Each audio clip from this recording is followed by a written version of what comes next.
There we go. Mic check. Okay. Something weird was going on. All right. Let me double check something. Okay, that should be good. All right. There we go. Just had to fix my microphone real quick. Sorry about that. All right. Camera setup, good to go. We got our marble race going, so you can exclamation mark play, hop in whenever.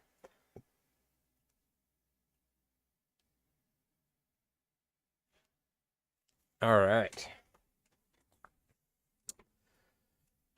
Sitting on a deck. What's going on, Anastasia? How you doing? Hope you're doing well. All right. I got my noise suppression on because I got the AC kicking on every once in a while. It still gets hot. It's been cooling down at night, but with all this stuff going. You're fishing? Oh, nice. Hell yeah. Yeah, we went out the other day and Val hooked a cow nose ray. That was interesting. But what do you call it? I think it's time to start going out and striper fishing, so we'll see. I don't know what the deal is with Albies. I'm not too hopeful because they haven't really been showing up the past years, but the striper fishing was pretty good, but we just had a crazy hurricane that completely destroyed the beaches. So I haven't been to the barrier beaches or that side of the bay, and I know it like breached the dunes. So I'm curious to see what the damage is like, but I was actually fishing during that day. That's when I hooked that ray. Maybe that's the reason why that big ray was back there. It was a literal hurricane going on out in the ocean. Okay, make sure we got everything set up where we want it. And we're going to tie some teasers. These are for, I'm cranking away at them. I got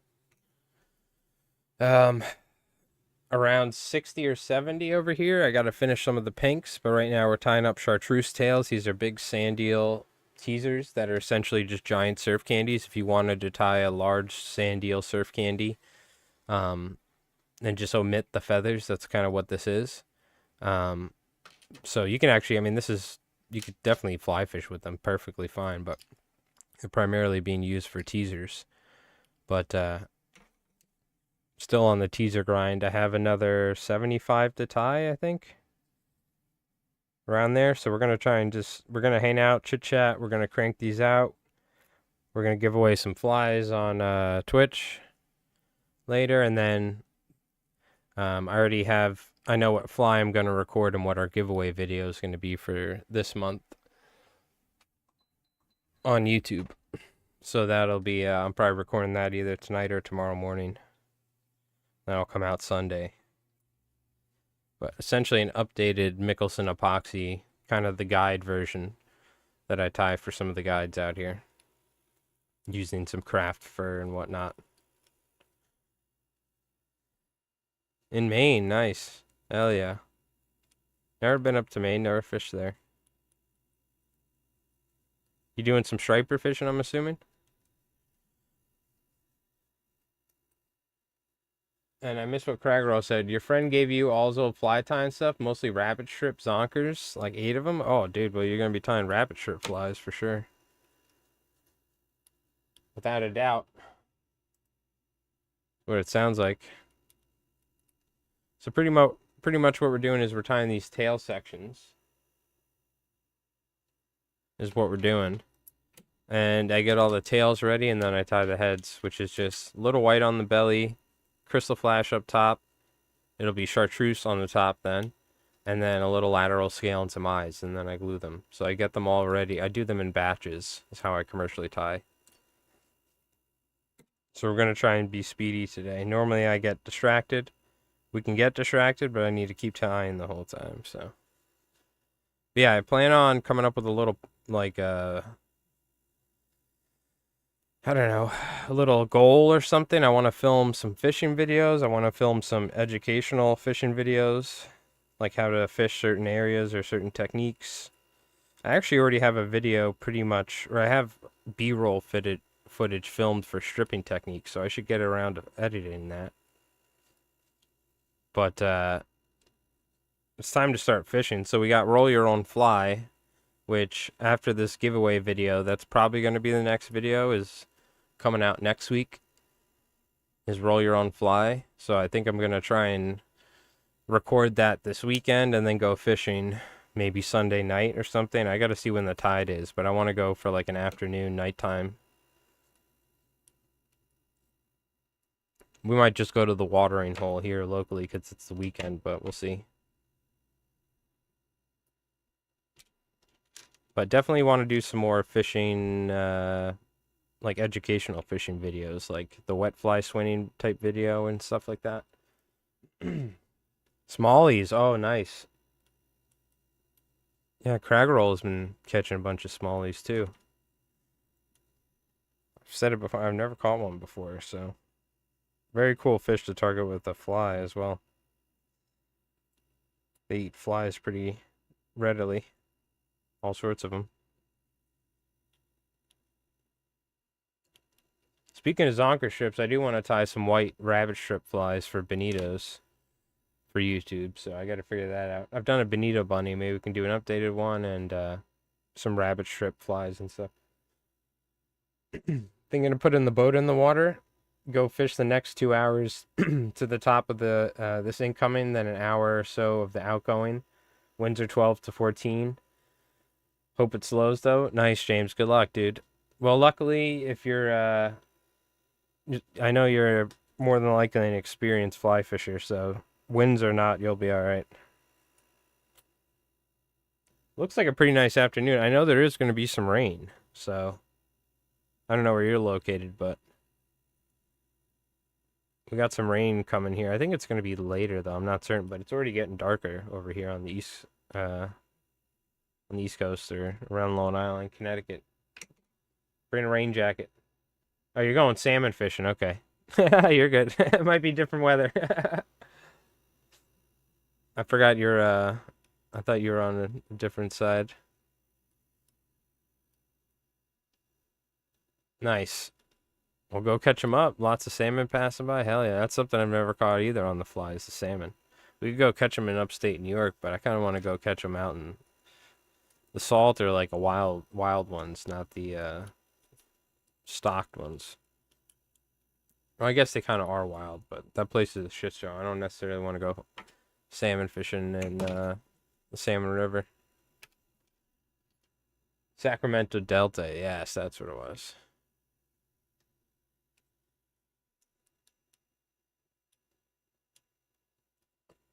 Forgot you were West Coast. I know you striper fished, but yo, AR, what's up? We got some subs. Why am I not hearing any noises? Oh, because I don't have my alerts going on. Damn it, Jerry. We'll get a round of applause. Alert number 1. AR, thank you for the 47 months, dude. What's up? Exclamation mark play. Hop on in there right on time. Got that resub going, and you're getting ready for the marble race. I see you. How you doing, AR? And then Jerry, can we lower the volume a little bit? Not that it doesn't mean it anymore, or it doesn't mean less. But Craggerall, thank you for the 39 months, dude. Feels like it's been 39 months for 2 months. Yeah, Twitch may be playing games with us. Who knows? Might be in a time warp. But thank you, my friends, for the Twitch subs. Appreciate that. Supporting the channel. The Clousers do great on the stripers here. I mean, Clousers do great everywhere and everything. That's the beauty of them, right? That's why if you haven't, check out the new surf half and half video that's out on YouTube. Just put it out yesterday. It's doing pretty good on views, so I'm happy with that. It's pretty much a mix of a surf candy, a half and half, surf candy and a half, which is a mix of Clouser and a deceiver. So 3 flies in 1. But we designed that for surf fishing, which somebody was like, I've been tying that for 20 years. They messaged me. I was like, hey, I'm not taking credit for it. I'm just something I started doing because my flies got thrashed. But I was talking to some cool dude yesterday who's been tying those for a while too. They're probably longer than me. But good for the surf, because out here in October, the surf's so rough, it's like 5 foot, and the flies just get destroyed. So you need something that doesn't foul, and you need something that's durable when getting dragged across the sand. So that's why diamond jigs are so popular in that sort of fishing.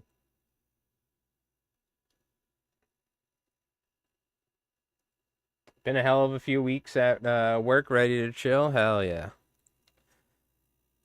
Yeah, I've been chilling. I got what do you call it? Been doing a lot of miniature stuff on the side when I'm not filming fly tying videos and working on that channel, or my main YouTube channel, or my commercial fly tying. I've been doing a lot of miniature stuff for the second YouTube channel because we're getting ready. This game Conflict's coming out, but I was chilling, watching past couple days watching Djibouti Show play the new Metal Gear Solid remake. But so that's been fun. That's been my chilling. That and doing some painting when I'm not working.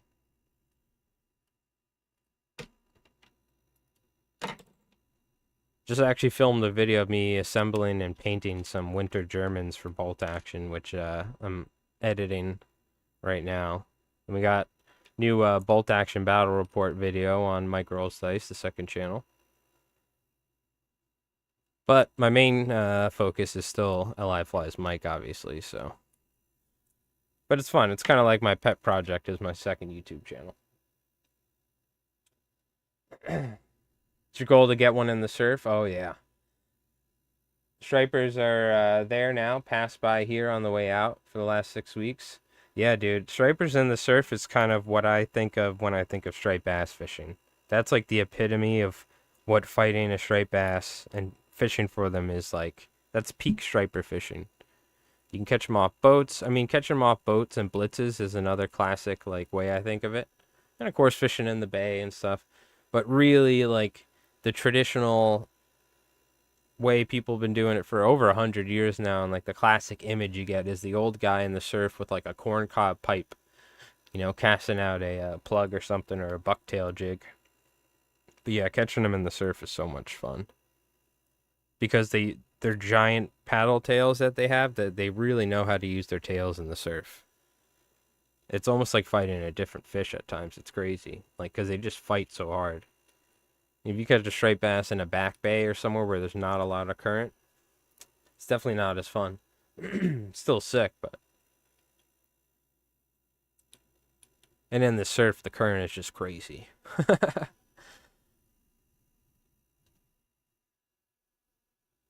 You had a plug of 26 to 32-inch stripers come in through the last few days of a bunch of resident shakers. What are shakers? Smaller fish? Is that what you call schoolies?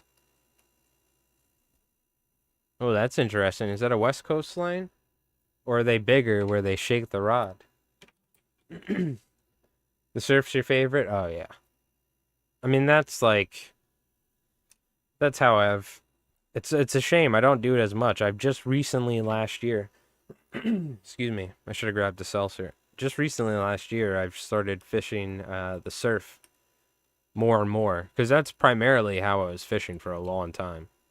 When I was younger and first getting into fly fishing, I pretty much only fished the surf in the spring and fall. But you could fish the surf back in the spring and do really good.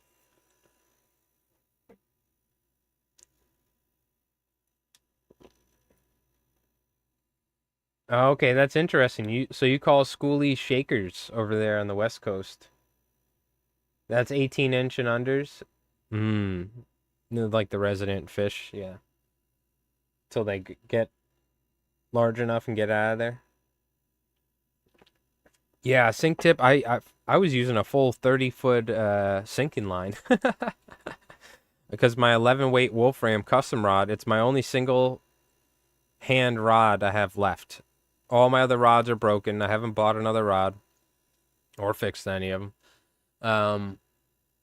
What do you call it? I have my 11 weight.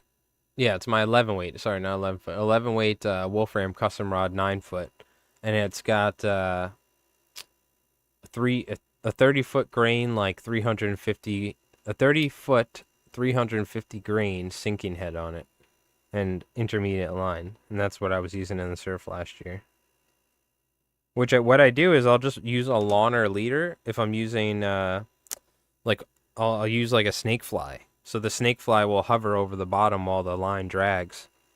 But the important thing is you need a sinking line or a sink tip because the current and waves are so strong that if you don't have that sort of line, and even with that sort of line, it'll get tossed around. But using a regular intermediate line, the waves and currents are so strong, it'll just like turn your line into a spaghetti mess, and you'll just never have a solid connection with the fly.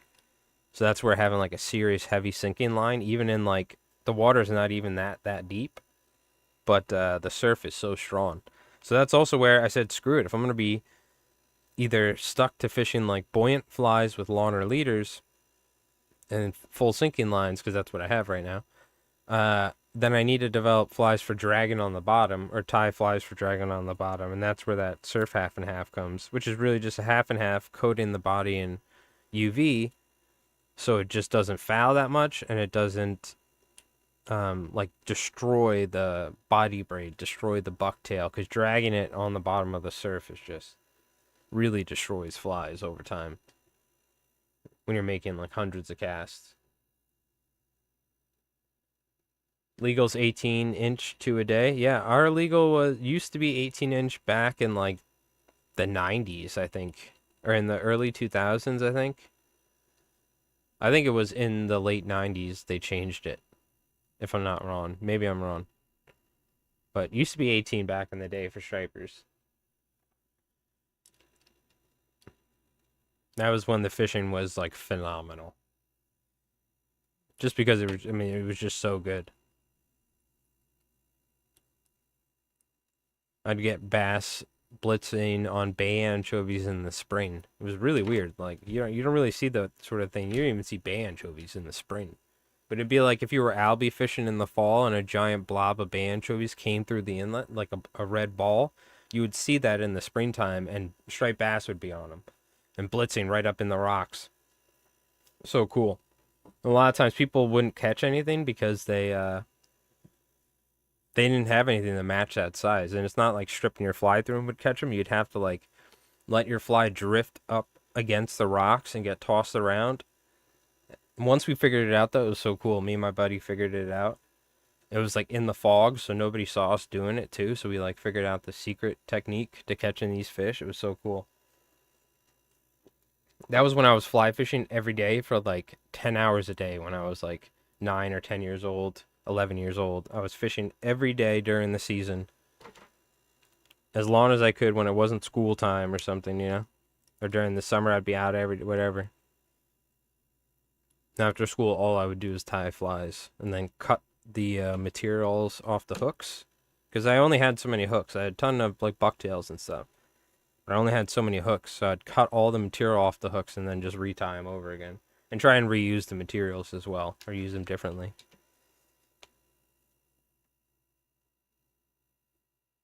Freaking fly fishing psycho. Nowadays, I've calmed down a little bit. Even though I do it for a living, I'm not like out there every day. I'm getting a little too old for that, but do need to start fishing more, so just about fall time. Get the GoPros all ready to go. Use the two-hander, triple density, 3, 5, or 7. 500 grains on the 12. There you go. Yeah, I think I'm going to start using my switch rod more and more in the surf. That's what I fish with all year. Because I can't use my 11 weight in the bay, so I've been using my switch rod. And it's Cabela's. And it's been working good. I've had that thing for years. I think if I load that up with that heavy sinking line, I'll be able to chuck it out there no matter, you know, how crappy it is on the beach. Yo, what's going on, Jin? How you doing? Southern Fly Guy, how you doing? Hope you guys are doing well. Appreciate you tuning in. Yeah, exclamation mark play hopping in there. We got our Twitch monthly marble races going on. For YouTube, it's going to be Sunday more than likely. I need to record it probably tonight. That's why I wanted to start a little early so I'm not streaming super late. But we're going to have like a Mickelson craft for Mickelson guide fly. Is going to be our giveaway fly for the month, which will be on Sunday for everybody on YouTube. So we got you. I completely forgot. I just messaged the winner from last month too. So everything else is shipped though. All the Twitch giveaway stuff, everything's shipped, all good to go. From last month, the previous month. Leaving for Alaska tomorrow? Oh man, what are you going fishing up there? Yeah, Rise Fishing, who the owners who we tied a bunch of roosterfish flies for, they went on a trip, and with some guides as well, and a bunch of my customers went up there salmon fishing. Ah, dude, awesome. Take some cool pics. Just make sure there's no bare asses in them, alright? For the Discord. Oh, God. Yeah, take some cool pics. Catch something bigger than a grayling or something, you know? Catch like a giant. You gotta take one of the... They'll be like, oh, you gotta use this, you gotta use that. Take like one of the like deceivers I've sent you and throw it out there and catch like a king salmon, 100 pounds. Be like, you can't even do that. It was funny, we went up there. I found out you can't even use hooks over a certain size on the Salmon River. I was like, oh, okay. I was like, it was a good thing because I tied a bunch of like streamers on like striper hooks and stuff because I don't know jack shit about steelhead. I'm going up there as a saltwater fly fisherman, you know what I mean? Not like on massive hooks, but still like, you know, size like 2s or 1/0. You could only use a certain size. So I was like, oh, okay, I did not know that. Well, it depends what bears are, but if you're talking about the animals, then yes. In some groups, the terminology of bears is different, but we won't get into that.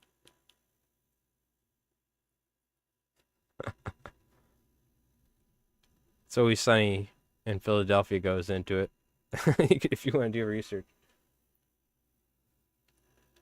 What was it, bears and otters or some shit they were saying, or something like that. I don't know. I stopped watching It's Always Sunny. It still is pretty much my all-time favorite show. I know a lot of the older seasons by heart pretty much, but I need stopped having a cable box like years ago, so I haven't watched any like modern day shows or TV. And I don't have a lot of subscriptions to services, so but I need to catch up on It's Always Sunny. Oh, dude. Da beige. I'm gonna need to grab a seltzer. My mouth's getting dry. Yeah, rest in peace, Chris Farley. I don't remember the two guys' names that were in that skit, but I know it was Mike Myers and Chris Farley, right? Was Mike Myers in the original sketch though? Because he was later, right? It was Chris Farley. There's the one dude was a writer. The other dude was like on some sitcom shows. Uh, you would see. I'm trying to remember who the original cast guys were in that. Was Mike Myers in the original The Bears skit? Oh, it was Dan Aykroyd. Yes, yes, thank you. It was Dan Aykroyd. Wow, I'm an idiot. Duh. They were all like smoking cigars, and they all had like aviators with their like big old like trucker hats for the Bears or whatever, eating sausages. No, I mean Farley's the all star of that skit, but I think in later years after Farley, I remember seeing Mike Myers in those skits, but that was later. Yeah, dude, Dan Aykroyd. Oof. What's going on, Jim? How you doing? Copious brats. Yep. Having heart attacks while eating bratwursts. Having a jump start Chris Farley's heart. Dude, Dan Aykroyd is doing some crazy stuff. He's got a vodka brand that's like based on like Alien, like the Crystal Skull, and he's super into like I think there's a show where he goes over like paranormal stuff now. I think I saw my dad watching it, but he's super into like the occult and like alien type stuff and ghosts. It was really interesting. I saw a documentary about him talking about it. But he really went all in on that stuff. Which, God bless him. He's one of my all-time favorites. Like him and Chevy Chase were like such a golden comedy duo. Like Spies Like Us. I mean, there has to be a couple other movies where they did together, but Spies Like Us is one of my favorite. And then, of course, like all the old Fletch and all that stuff. Oh, it's so good. Oh, yeah, yeah, yeah. The other movie they did, which we talked about, it was Nothing But Trouble, I think it was, or whatever. Where they go to this like tiny town and they get essentially kidnapped. I'm pretty certain that's the name of it. Oh yeah, rip. So I didn't know. I saw a couple photos with Flip Pallot, but I didn't see what was going on. I guess he passed away, which rest in peace, Flip Pallot, the legend. I mentioned on stream I was lucky enough to I've done a bunch of traditional bow hunting in the past, and he was really big into traditional bow hunting. Oh, you longbow hunted with him? Oh man, that's awesome. Um, and he liked a bunch of my bow hunting photos, but didn't like any of my fly fishing stuff, which I always thought was funny. But yeah, rest in peace. He was an awesome dude, man. Walker K Chronicles, legit one of the things that inspired me to essentially ruin my life and do what I'm doing now, which is tying flies for you guys in front of a camera and tying flies for shops. But ruining my life in the best way. You know what I mean? Um, but yeah, that show and um, Spanish Fly. But really, Walker Creek Chronicle was like one of the first fly fishing shows. So being a kid and seeing that on ESPN, because it was ESPN 1 and ESPN 2, and it would be Saturday mornings, I think, on ESPN 1 and Sunday on ESPN 2. If you were lucky, if there wasn't Bassmaster on, I would be pissed. Because, like, they would have fly fishing super early in the morning or something. And then if there was a Bassmaster on, they would cut it out and they would play the Bassmaster. And I was like, no! Because there was, like, tons of fly fishing shows they were going to play or something. Yeah, that was the best. There were hunting shows and fishing shows, but the fly fishing shows were sick. There wasn't many though. Walker K was like the top one. I keep taking this in and out of the vise, but we should probably tie the tops now. So, or the front sections. Hey, Raph Outdoors, how you doing? And Frankenstein Ape, how you doing? Yeah, rest in peace for Flip Pallot, man.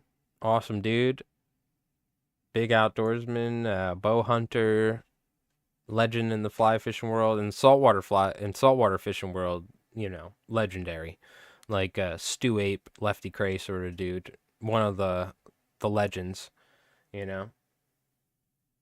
So that helped pioneer like early on saltwater fishing and stuff like that. So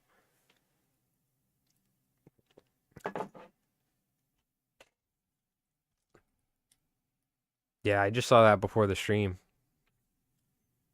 Just saw that before the stream. I was like, why am I seeing some Flip Palette photos?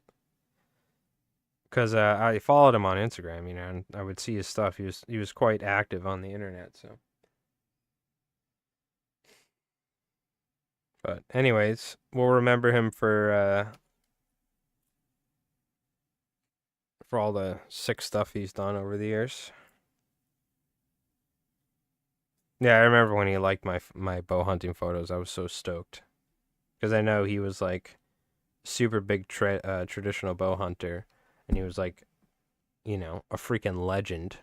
Grew up watching his shows on TV, and I was like, oh my god, he liked my Instagram photos. Because he went through and like looked at all my bow hunting stuff and liked all the bow hunting stuff. I was like, oh dude, that's sick.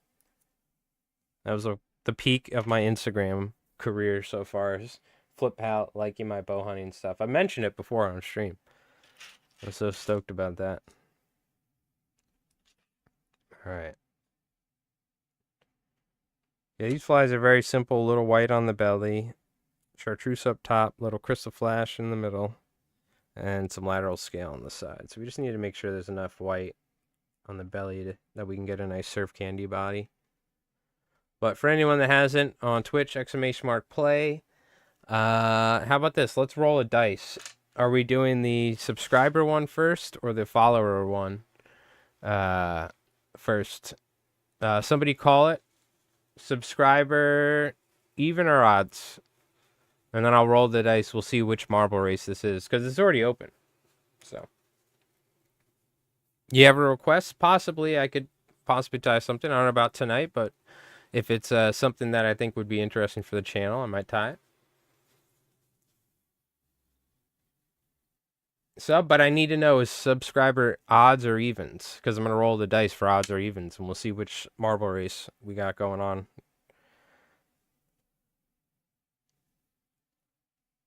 Yeah, one thing is I don't tie a lot of freshwater stuff when it comes to nymphs, dry flies, things like that. Somebody did request that I like, and I think roll your own fly might be a good option for this. Is potentially do some freshwater stuff like maybe largemouth and pickerel because we don't really have a ton of freshwater fishing. But maybe during when the striper season ends, we can transition roll your own fly into going for pickerel and panfish and largemouth in the ponds while it's not saltwater fishing. Odd. We got 3. All right. So the subscriber race is up first, and then the follower one after. Why is this not working? Hold on. Let's go back to the screen. Let me see if deactivating it. Activate. Nope. Okay. Give me a sec. I don't know why this happens all the time now, but we need to unplug it.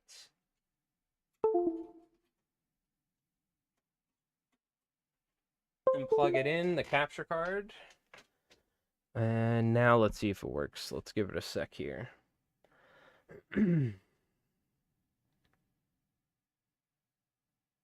Go look at my fish after you're live on YouTube, and go look at my striped bass. Please leave a comment. All right, I'll take a look, Raph. All right, after the stream, I'll even write it down so I remember.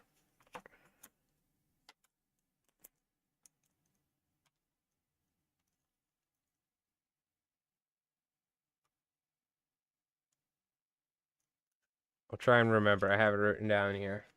All right, let's see if this works. Hey, there we go. All right. There you go. Marble race is open. Subscriber race first. Follower one we're going to be doing later. Okay.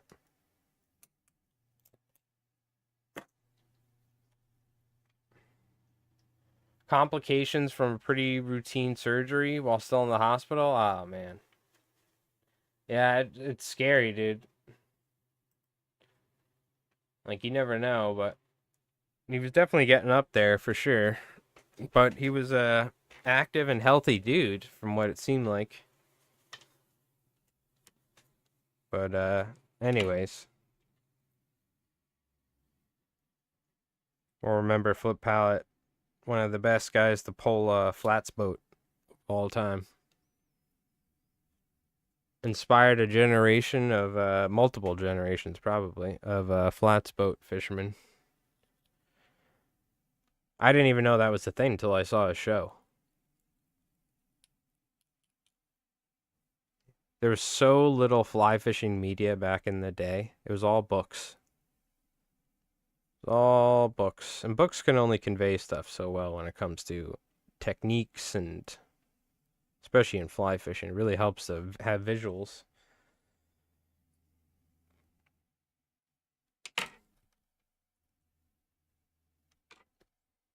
Yeah, you could fish poppers for stripers. We fish poppers for stripers all the time. Really, Bob's Banners are one of the mains one. We have videos on them, but also things like the crease flies or the gurglers. The gurgler's another, I'd say, second behind. No, dude, I don't even look. We haven't had Albies in 3 years, Sandman. I don't even think they showed up last year. They're out in the tuna grounds. If you're like 100 miles offshore fishing for bluefin, you'll see albies all the time and catch them all the time. They don't come in anymore. I don't know why, but 5 years ago is when we were getting all this footage and stuff. 2020, 2021, 2019, 2022. The albie fishing was fire. I mean, it was the sort of thing you catch 2, 3 a day. Nowadays, the past 3 years, I haven't caught one. And I don't even think they showed up last year. They haven't like I think they showed up for 1 week like 3 years ago, and then they didn't even really show up that much. They were out in the ocean like the previous year, and then last year I don't even think anybody saw them. So it's like I don't know what's going on, but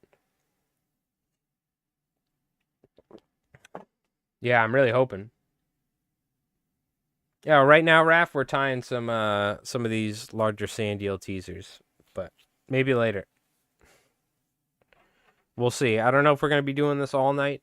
I need to get as many of these done as possible. That's kind of where we're just chit chatting. But I was thinking, do we do a roll your own fly or something? So I don't know. Maybe we'll see later.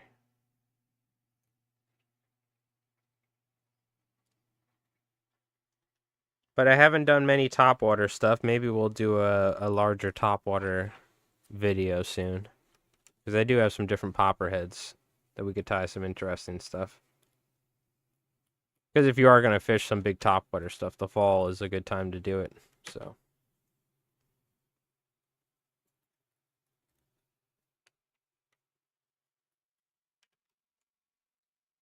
Need to get some updated Albie Blitz footage? Yeah, tell me about it, dude. We've been playing that video for 5 years now. Definitely need to get some updated Albie Blitz footage. Problem is, when you're Albie fishing, you don't want to record. You just want to catch as many Albies as possible. You know how many times I've gone out with the intention of trying to record Albie fishing and I've caught tons of Albies and didn't get any good usable footage? Many times. Because the excitement steps in. And Albie fever steps in. It's like gold fever. You start making rash decisions. I need to go get a seltzer here soon. My mouth is like dry as hell. I've been drinking some green tea.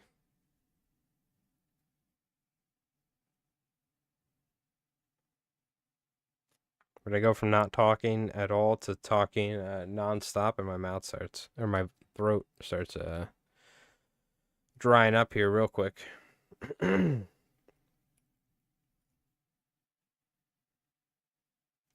Forgot we were doing the throat for a second. Speaking of the throat of the fly. Just need enough bucktail to kind of cover it up. We are going for Sandeels here, so we want them to be pretty sparse. But for a surf candy body, you need them to have enough. So we need a little bit more than that.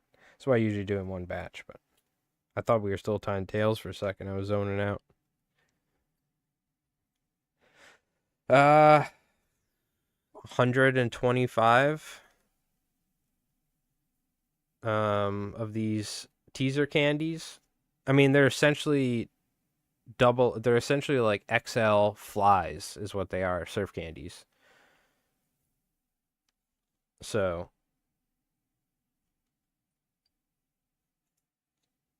they pretty much just are flies. A lot of times you'll see, like, when it comes to teasers, they go pretty simple, but I was like, screw it. If I'm going to tie teasers, I'm just going to tie them like I'm tying flies and charge appropriately. And if the guys like it, they like it. And last year, they sold out of these things, like, left and right. Guys were going out early in the morning fishing, and they would come in and buy more teasers and then go back out, be like, I need more teasers. So, hopefully he orders like another 300 in like a month, but we'll see. Oh yeah, look good in the water, Southern Fly Guy. It was essentially a kinky muddler feather section, right? With high and then high-low ties, and I said it was like a the HD deceiver that I've tied for saltwaterflies.com, which is true, but really I should have mentioned the high-low ties is very Mark Sadati Slammer. The original Sadati Slammers were high-low ties with bucktail. So it's pretty much, that fly was very similar to just a Sadati Slammer without keel and less material. It was very similar to like a Sadati Slammer, older ones, which wasn't my intention, but it was just we rolled up the techniques and materials and things, work out the way they work out.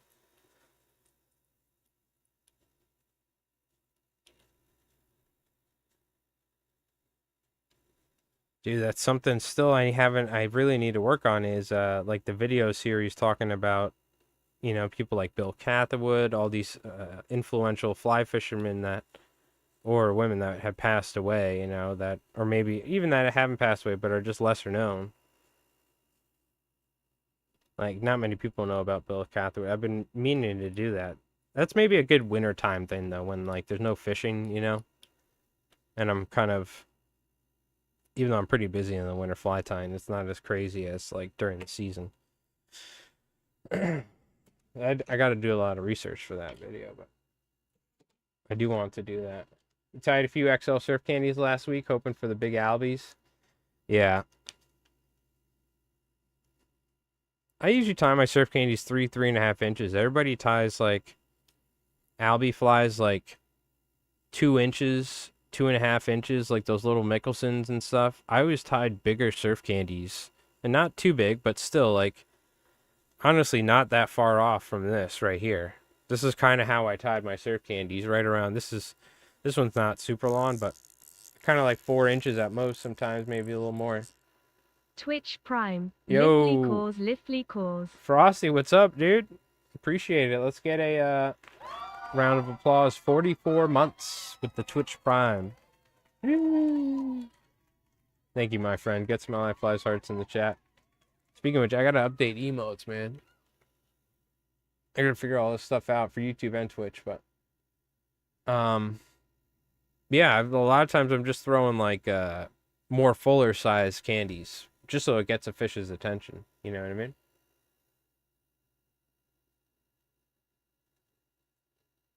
White bucktail is biggest striper in your video. 70 is bigger than your personal best. Oh, nice. Nice, some big ones. Raph. What's up, Frosty? How was Battlefield? I was gonna come play with you, but I couldn't figure out how to do the secure boot thing, so I gave up. My computer boots too fast, and I couldn't do it. I was like, after 2 tries, I was like, whatever, screw it. And I've just been making YouTube videos like crazy, so I haven't been gaming much.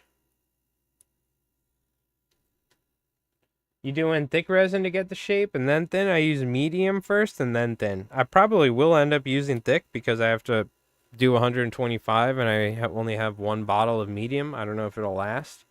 But the problem with the thick is it does the same job as medium, but it takes forever to work with. So when I'm tying 125 flies, I don't want to sit there. My hand's usually killing me because I'm like squeezing the shit out of this bottle and shaking it to wait for this freaking the thick resin to come out. So the medium resin, the viscosity is so much quicker. It's a lesser viscosity that it's easier to work with, but you can still get nice shapes. You do need to work with it a little bit more accurately because it will run. Like thick resin, in my video, we were talking about resins. You could see it. Thick resin, you can have it sit there for like 30 seconds. It'll barely move. Wait for a release. Gotcha.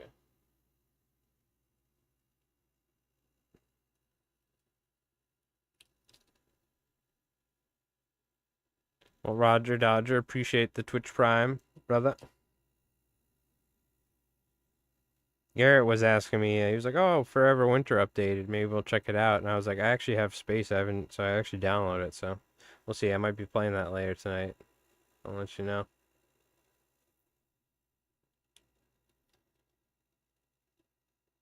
Really, while we were talking, I'm getting him out to come out here for some one-page rules. We got to film for Mike Rolls Dice.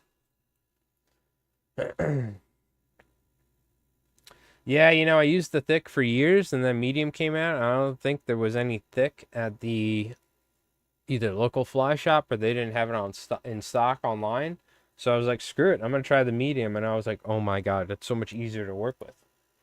Because I was having to spend so much time like holding the bottle upside down when tying surf candy after surf candy after surf candy that I would set the bottle up so it could sit kind of upside down, if you will. You know what I mean? And just hope it wouldn't drip. But that being said, it can run on you. You might need to do 2 coats instead of one. So there's positives and negatives to both. But try it out for sure. I highly recommend the medium. But thick still has its place. It's really, that's why I think it's personal preference between thick and medium resin personally. But I don't necessarily know if one's better than the other. I think it's personal preference, but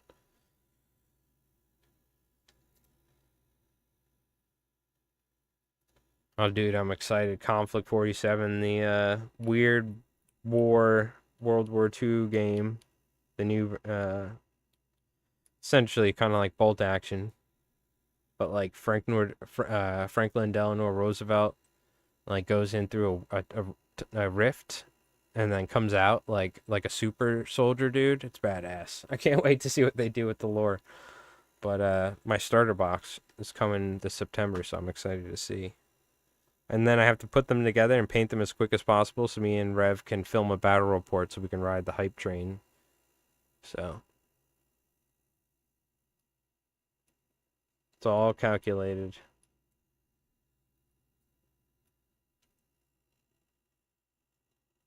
Yeah, I think the next after this giveaway video on LI Flies my main channel, I think what we're gonna do, which is coming out Sunday, we're probably gonna do like a Mickelson type fly, an updated version, nice 4K, using different material, showing different ways you can tie it. I think we're gonna do roll your own fly, and I'll go out and fish. Is the idea. That's been a fun way of not only giving me an excuse to go fishing, but also kind of like a goal when I go fishing too, you know? Instead of like, oh, I'm just gonna go fishing and like, oh, it sucks. I'm like, all right, I got this fly. I gotta like, let's see if we can get some cool footage. We accidentally foul hooked a cow nose ray. I was like, all right, well, you know what? After not, I fished for a while after that, didn't catch anything. I was like, you know what? It's not my proudest moment. I didn't mean to do it, but it was certainly interesting. So that's going in the video. We haven't caught anything in that series yet, technically, but it was definitely worth like putting in the video. I was like, what the hell is that thing doing back here? Freaking cow nose ray in the back bay like that? That was wild. I mean, that was the hardest fighting fish I've caught from shore. I mean, Albies fight harder, but I mean, I feel like that was like maybe like the heaviest fish I've caught from shore on the fly is what I should say. I've caught striped bass double that size on a popper, but I think on a fly that was the heaviest fish because it had to be like you guys couldn't see it, but it was probably about 5 to 6 foot wide, wingspan wise. This cow nose, and I mean it was pretty big. So, uh,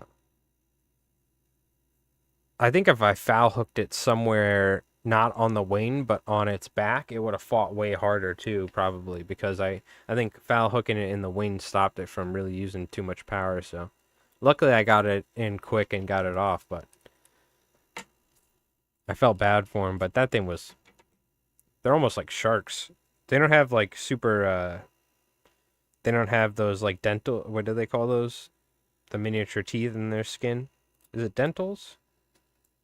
Something with a D, I feel like. They have more like skin like a fish, but the freaking wings on that thing were thick. They were huge. And I was trying to grab it and get the fly out and I couldn't.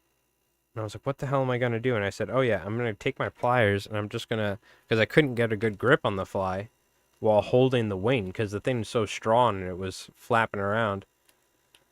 So I put my pliers on the head of the fly and then just was able to pop it out. You know what I mean? And that's also a very good reason why you debarb your fly, because it would be so much easier. Denticles, thank you. I know it was not dentals.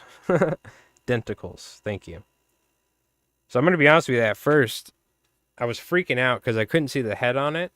And I'm not really an expert on rays and skates, but I know that there's massive skates and massive stingrays. Like massive stingrays. So I was genuinely worried that it was a giant stingray. Um, but it wasn't hugging the bottom and it wasn't like stingrays are completely different. I think if I caught a stingray that size, it would have been like it would have fought like I was it would have felt like I was fighting like a mini school bus or something because I've hooked stingrays that were I mean, we used to hook like 100-pound stingrays while fluke fishing off the bridge and it was like fighting a freaking grouper or something, you know. So and this thing was swimming high up in the surface too. So I was like, "All right, I think it's a ray." So I'm pretty certain they don't have barbs, but I was in the water like waist deep, like, and I was like, if this thing had a spine, it was like a stingray, it could have just like stabbed me right in the chest or something. I was freaking out, and then I was like, okay, I'm pretty certain this is a cow nose ray. So I was like, all right, I'm just hopping in the water. I'm getting my fly back because I didn't want to break the leader. I felt bad, like I don't want to leave the fly in it. You know what I mean? I want to get the fly out so it can heal and it's just like it doesn't have this thing dangling off the side of it, screwing up with its aerodynamics or hydrodynamics. I'm sorry. Yeah, they just suction. It was always hilarious watching like 10 guys trying to like lift. I feel bad for the stingrays when this would happen, but there'd be guys like they would hook like a 150-pound stingray or something massive because we get these one type of species that you'll sometimes see on the flats. I mean, they're huge. They're like as wide as a boat almost, and they're huge. And you'll see these guys hook them while they're like porgy fishing, and they're trying to like lift this thing up. And I would just go up. I used to have to like tell these dudes, I'm like, you do not want to mess with that thing. Like, just break it off, let it go. They're like trying to like figure out how to lift it up the bridge. Like guys are climbing down onto the pylons. I'm like, what are you guys doing, bro?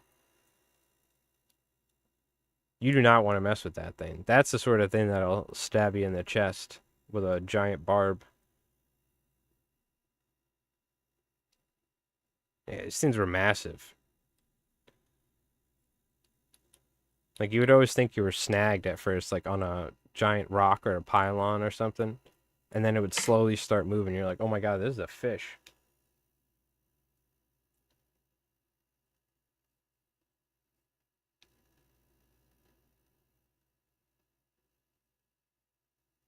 What are you using snails for baits for mackerel? Is that what you're saying, Raph? Interesting. So when I was a kid, we used to break up mussels. We never buy bait. We didn't. You know, nothing like that. I would find hooks on the pier or on the bridge, and I would tie a hook on and a weight that I found. Sometimes I would use rocks as weights. You would find a rock you can use as a weight. And this is back in the day. Like my dad didn't we had like a Walmart, a Caldor, I should say, probably fishing rod or Kmart, and like you know, no hooks, no nothing. So I would go on the bridge and find everything. And then what I would do is I would get the black mussels and I'd break them up with the rocks, and I would put the mussels on these smaller like porgy hooks that I found on the bridge, and I would just sit there and catch burgal after burgal, one after another, burgal after burgal. If you don't know what a burgal is, it's like a small black fish. But I was the burgal master. And I was like, all right, this is boring. So I was like, let's step it up. Doing a little flounder, fluke fishing, yada, yada, yada. Little snapper, stuff like that. And then onto the stripers. Yeah, early on, my dad we didn't spend money on anything. We didn't have a lot of money either. But we would just go and I would just find everything we needed. Because people would just throw trash everywhere. There'd be hooks, weights, there would be lures, there'd be plugs. Because people fish at night on this bridge. And then you go there early in the morning, there's just stuff everywhere that either people forgot or they dropped it or they just chucked it. You know what I mean? So we'd find so much stuff. One day, I told this story before, but there was a giant dried up, like 12-inch or foot and a half long, like eel, American eel, massive bait that somebody was striper fishing with, probably died or they killed it, whatever, and they threw it and it dried up on the bridge. So what I did is I found a jig head on the bridge, or I had a jig head, one of the others, that I probably found on the bridge, and then I hooked on this massive dried up eel, and I was fishing with it like a jig, just with that eel on this lead jig head. And I hooked something huge. And I was like, dude, I must have hooked a big bass because this was like a foot. Like, it was massive. It was a huge eel. Like, I can't even show you guys. Let me see. Am I zoomed in or? Yeah. It was a huge eel. It was probably like that big, to be honest with you. It was huge. And I'm fighting this thing. I'm like, I don't know if it's a bass, though, but it was huge. Like, I don't know what this fish is. And I kid you not, it was a freaking doormat fluke with this eel half hanging out of its mouth. And I'm freaking out. I've never seen a fluke this big. Oops, sorry, I smacked the mic. I've never seen a fluke this big. It had to have been like, I don't want to throw numbers out there, but it was getting up there. It was the size where you start freaking out massively. And me and my dad are like, oh, my dad's like, get it, get it, get it. We're trying to get it. And we didn't have a net. And I'm trying to drag it up over the little bulkhead rock area where the bridge is there. And the thing pops off the hook. I'll never forget it, and swims away with that eel. And, but dude, that was, I bet you if I tell my dad, he'll probably still remember that story. That was the biggest fluke I've ever hooked. I guess I caught it because my hand was on the leader, but that sucker was going to end up in the oven. My dad was like, if I'm taking you fishing all day and you catch a keeper-sized fish, we're keeping it. Fluke, bluefish, we're keeping it. I told him no stripers, though. We're not killing any stripers. But if I caught a keeper bluefish or a fluke, he was like, all right, we're keeping that. And I'm like, okay, okay. 'Cause I'm not really a big fish person, you know? But he's like, that's my reward for taking you fishing every day. Because he didn't even fish. He just took me fishing every day. A shout out to my dad. But yeah, that was definitely a sick fluke. I'll never forget that. I don't want to throw a number out there because I probably just overestimate it massively, but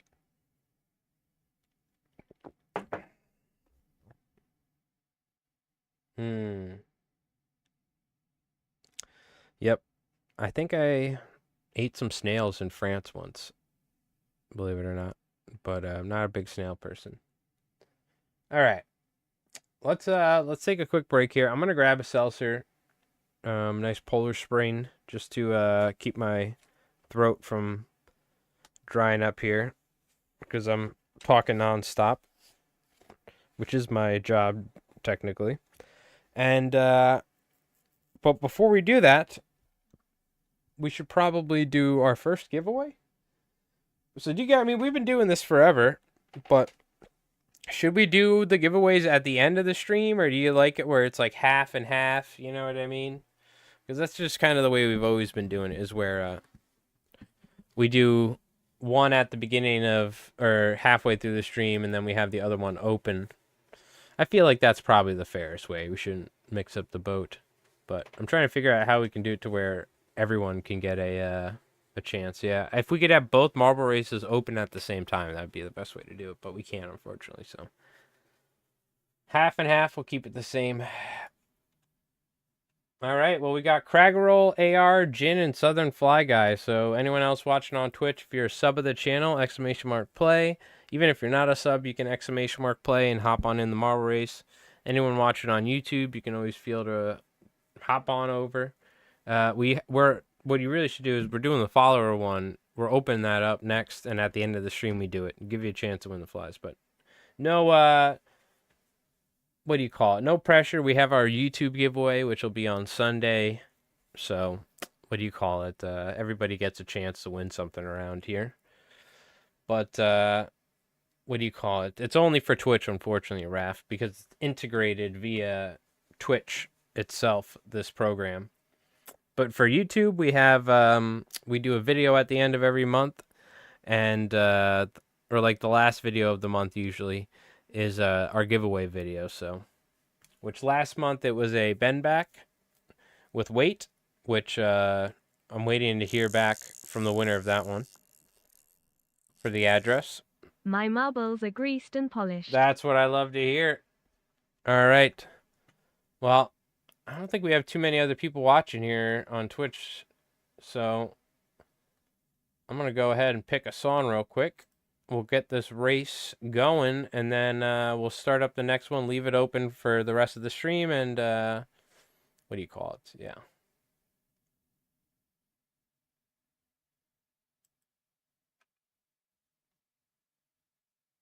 Let's get it. Yeah, Raph, you're good. Don't worry about it.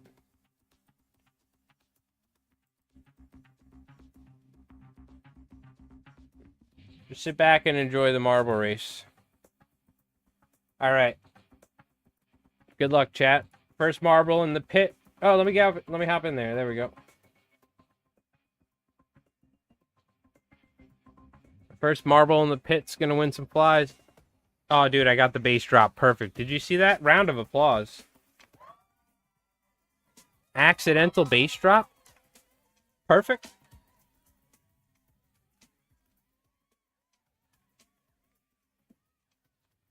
All right, they're going down the funnel here. Let's see. We got Craggerroll in the lead.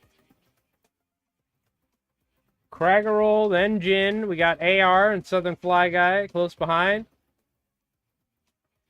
Oh, Craggerroll getting hung up. Oh, he's shimmy shaking on the side, going on the bottom. It's a multi-level race here. We'll see if that pays off. Oh, Craggerroll's gone. Yep, time to fly off the track. There you go. AR's on the bottom. We'll see if that pays off. He's going to be hitting a speed booster here. Oh, wait. I forgot the damn filter's on. Damn it, Jerry. There we go. Sorry about that. Yep, I have my my noise filter on. Yes, you predicted right, Craggerroll. You flew off the map. Exactly right. Which kudos to you for predicting the future. Why am I in this terrible view? Let's get a close-up here. Yep, professional streamer. You think I'd remember that I have an audio filter on. AR, though, with the freaking moves. Did you see him juke past the pegs? He completely bypassed the pegs. Oh, dude, he's in it. He's like, I haven't won flies for a while. This is mine, boys. GG's. He just falls off the map right here. Oh, man, AR. I wish this is where we had a replay function, but he completely bypassed the peg section. He, like, shimmy shaked around it. That was sick. Nice. Okay, well, we're going to hear this bass drop. You ready? Imagine this was the bass drop. Right as the song starts, right? Now. Like that. It was pretty sick.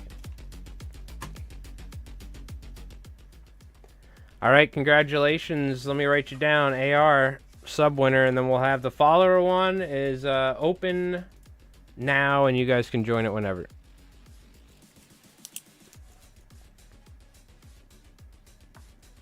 It's August, right? Holy shit. Yeah, it's August. It's almost September. August sub winner AR. I'm assuming your address is still the same, right? The one that I had from before.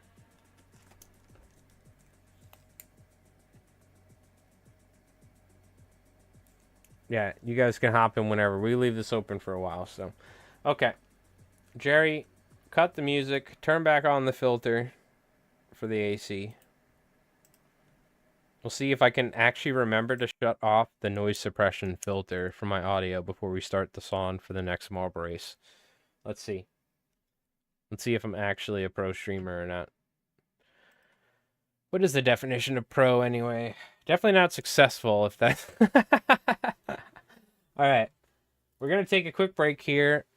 What do you call it? I'm just going to go grab a drink real quick. We'll play the Albie highlight, and what we'll do is we'll keep tying these teasers because I have to get as much done as possible for the weekend. So, but appreciate you folks hanging out.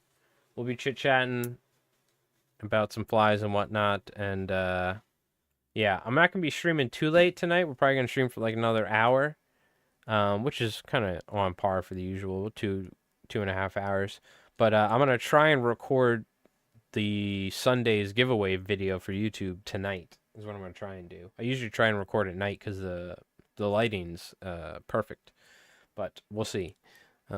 So if I get done streaming at like 10, that's why I want to make sure I start early today and stuff and not start at like 7 or something. But all right, anyways, we're going to take a quick little break. I'm going to grab a drink, all right? And we'll be tying flies here again in no time.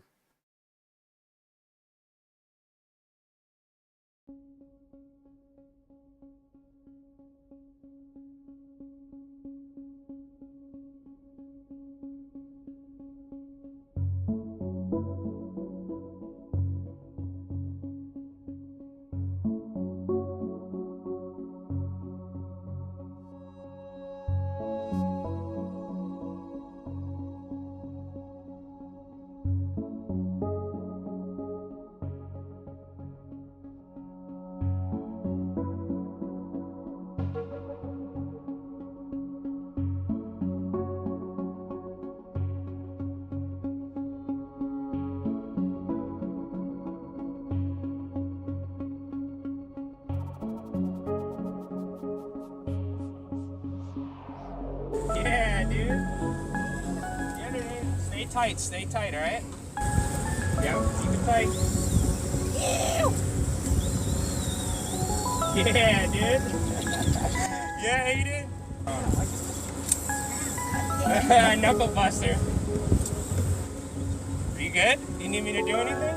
Yeah, I might need a ride. Yes. Okay. Hold on, I'm gonna turn now. I'm gonna try and get on the valve. Yeah, get on the valve. All right, you're doing good. Keep doing your thing. I'm gonna move us away.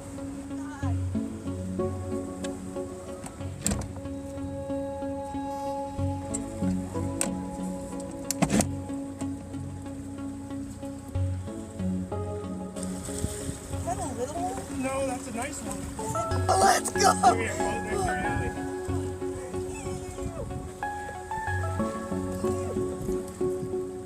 Good job. That's sick.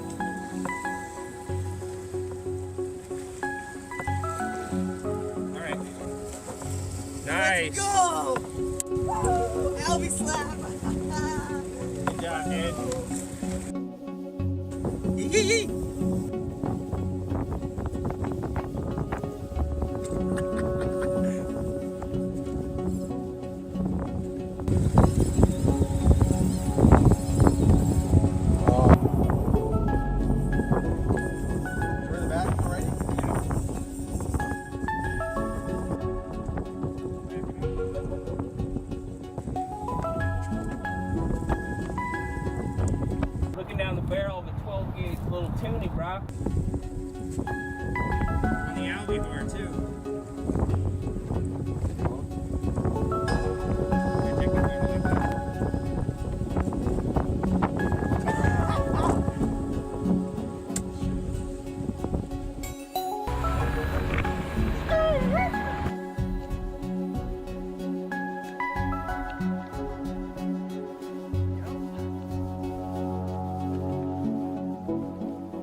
Oh my God, dude!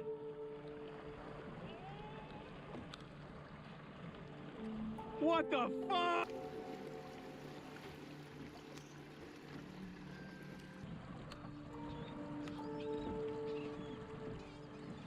Woohoo!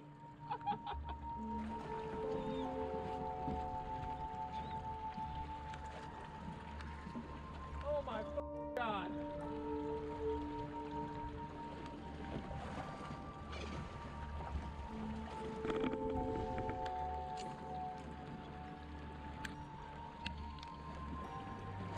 Yep.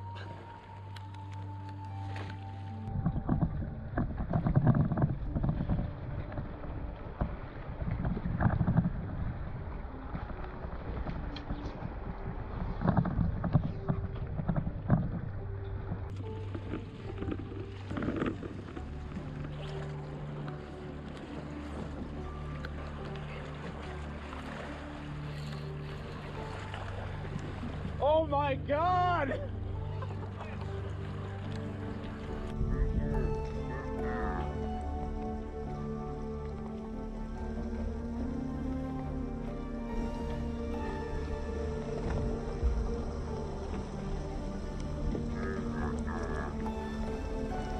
I gotta turn the boat so I can cast.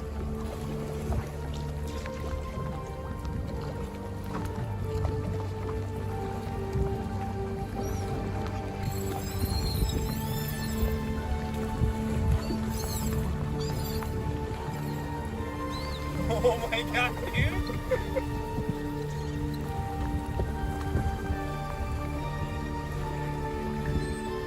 Alright, get back to catching him, Diego. You can't go on that. There's a shark.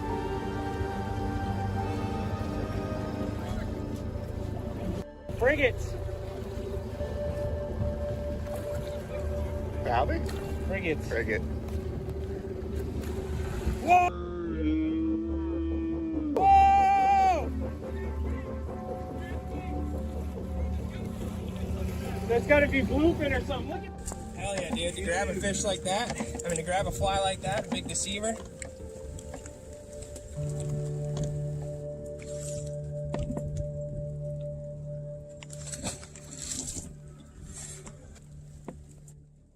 Albie's in the rain on the half beaks, baby. Greenbacks. And until next time, guys, we'll see you. And as always, slam it, cores.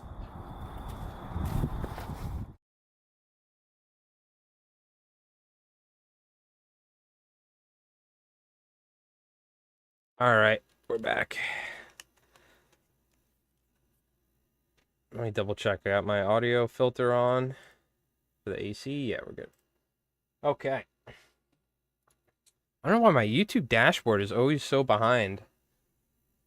Gotta make sure you like, not refresh, but like click on or fast forward on the YouTube stream every once in a while. Okay, we got our other marble race open. We're good. Yeah, so I think for Sunday's video, we have a Mickelson video that's gotten a good amount of views, but we filmed it quite a while ago. And I'm not going to necessarily do a bucktail Mickelson video, but what I am going to do is I've been tying a version very similar but with craft fur for um, Captain Dixon, Mr. Paul Dixon, for a while now. And I like that version. I still like the bucktail version, but this is just like it's almost like a different fly, even though it's tied the exact same. So I think that's what we're gonna do. And if guides like it, it's usually for a good reason. So yeah, hop on in there, !play. The other marble race is open. It's follower one, so all you got to be doing is following on Twitch. And again, this Mickelson video I'm talking about, this will be our giveaway video on YouTube, which will be probably coming out Sunday. I'm going to try and record it tonight. It only takes about 30 minutes to record fly time video. I have to set up and this and that, but I should just get it over with. I do need to paint a bunch of winter Germans, though, because I'm recording a bolt action game probably tomorrow afternoon with my friend Rev. That being said, though, I'll just try and bang them out at some point before then. Yeah, we're filming 2 battle reports this weekend. I'm going to try and film 2 fishing or fly tying and fishing videos as well. So, I've been trying to stay busy with commercial tying and YouTube for sure. So, that being said, I do still need to get a bunch of fly tying done. So, I've been trying to have a balanced approach to it all.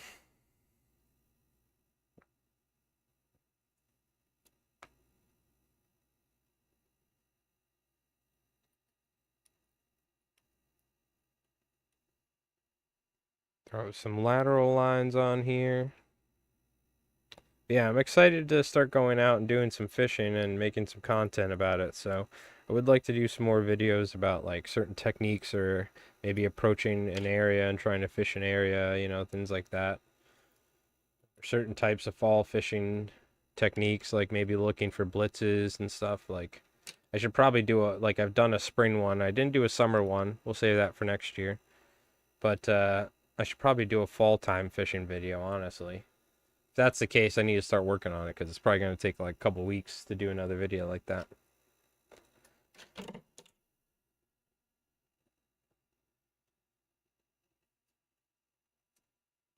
But a fall fishing video is probably a good idea. What the hell did I just drop? Is that a penny? Oh, it's a penny. I'll pick that up later. Yeah, it's a penny. I'll pick it up later.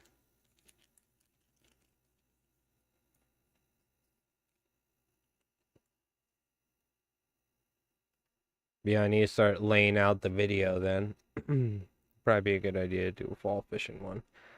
It's like one of the most popular videos on the channel now is the spring fishing video that we did.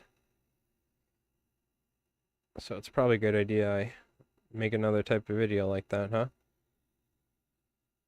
Would seem like it.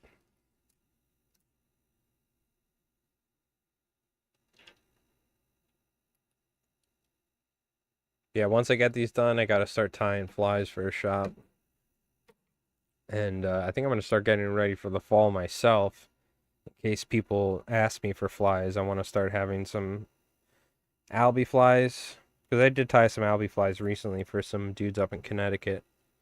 But I want to have some Albie flies and a ton of striper flies ready. So I forgot the other video, which I'm gonna tie a bunch of flies for, and dress up a fresh box. I might even buy a fresh fly box. But another video people really like on the channel is a look inside the commercial tires fly box. But what I want to do is I want to do a essential fall fly box video for like all the flies that I'm like, if I'm going fall fishing and I want to be set up for the fall, like this is a good start, or this is what you want. Because I kind of want to go fishing a lot this year. The only thing that sucks is like, man, the Albie fishing is like non-existent. Half the box would be Albie flies if it was a normal Albie year. So I'm going to have to treat it like I still have Albies. Because other people do. It's just locally. We don't get them anymore. I don't know what the hell the deal is, but I know in other places too, the Albie fishing is not like what it was. Like, I think we were just, it was so good. It was like the peak Albie fishing for whatever reason. They were just numbers and they were coming inshore. But definitely not as many around now, for whatever reason. I think they're out in the ocean. But people are still catching them. People message me all the time asking about Albie, saying, I think in Jersey they just showed up, so just talked to somebody last night. It's going Albie fishing. If no other reason than to go fishing, yes. Exactly. Yep. It's definitely a good reason. Well, I usually go through my, during the summer I don't fish as much. Because without a boat, it's kind of tough. You gotta do a lot of night fishing even then. So I usually do most of my fishing in the spring and the fall. So that's when I kick it into overdrive. But I kind of miss doing the fishing streams, but at the same time, it's nice to just go fishing, right? Like a lot of times I'll have a GoPro and sometimes I'll record, but like last year I didn't I just went fishing every day in the fall without having to worry about like my batteries, the service where I went. It's the other thing that sucks about, at least for me, streaming fishing is that I'm very limited to where I can actually stream because of the service with the cell towers. Like anywhere near the ocean with the dunes, the dunes cut it off your visuals to the cell tower and you're just screwed, no service. But so it is nice to just go fishing for sure. Not need to worry about all that stuff. I do miss it, but I think I would only like start doing serious fishing streams in the future if I had like a 6 setup. It's too much of a hassle with the cell phone. And then I end up going through cell phones every 2 years because they end up getting completely destroyed from the salt water getting splashed every fish I catch. We'll see. Maybe in the future, streaming will become much easier and accessible, so I can go stream and fishing all the time. For now, it's much easier to just film, set a camera up in the background and fish or something, but we'll see. We'll still do fishing streams in the future, but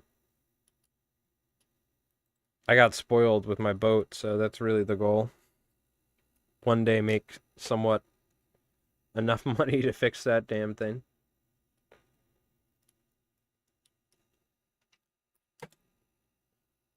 We'll just set up a sail. I should just put a sail on it and a rudder.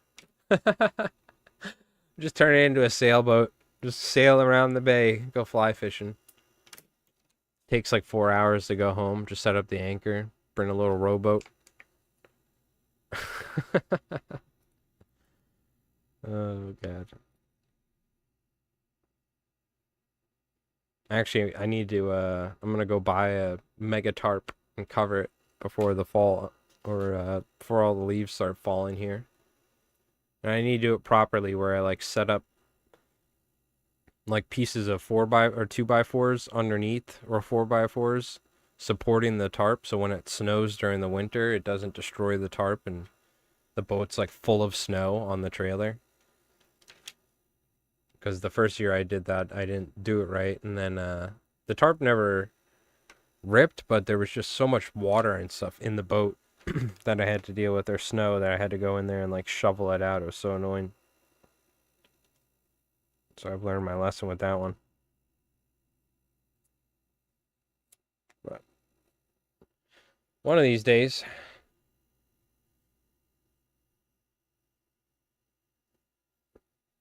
Speaking of which, you're watching, you got a Twitch Prime, Don't let Jeff Bezos get it, Make sure you use your Twitch Primes here or somewhere so that your favorite streamer can potentially one day fix their boat motor. Otherwise, Jeff Bezos is going to send Katy Perry up to space again. So that's my pitch every time where I talk about Amazon Prime, Twitch Prime, but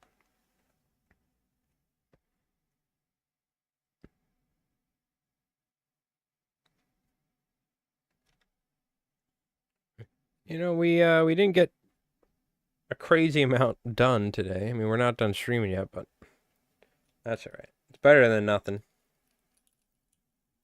It's really tough to be ultra productive with commercial fly tying while streaming, I find. because obviously I'm like talking and we're chatting and stuff.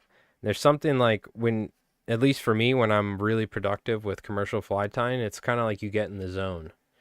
You know what I mean? I either have like background noise on, like I'm watching something, or I'm listening to music, or I'm like listening to a Call of Cthulhu playthrough, whatever it is, something that I can listen in the background. But what do you call it? It's tough.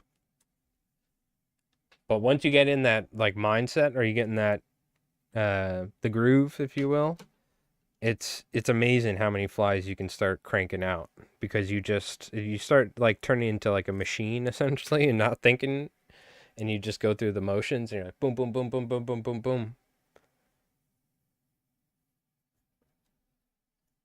So it's tough. For me, I find personally I have to like get into that mindset a little when I'm like starting out for the day, if I'm going to be tying. But once I get in it, I'm in it to win it. You know what I mean? My productivity like skyrockets when I get in that sweet like meditative fly tying state where you don't even think anymore. You're just tying.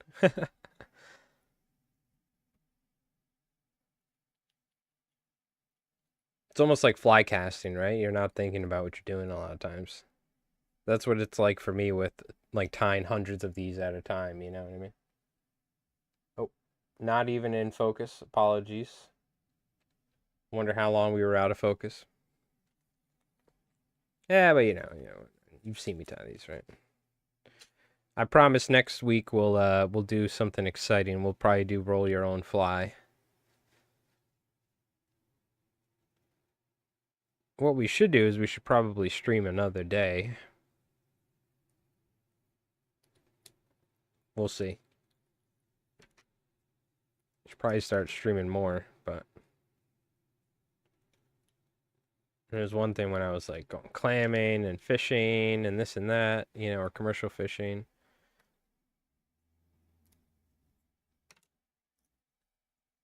So we'll see. I would like to potentially do 2 streams a week, but I'll need to figure that out.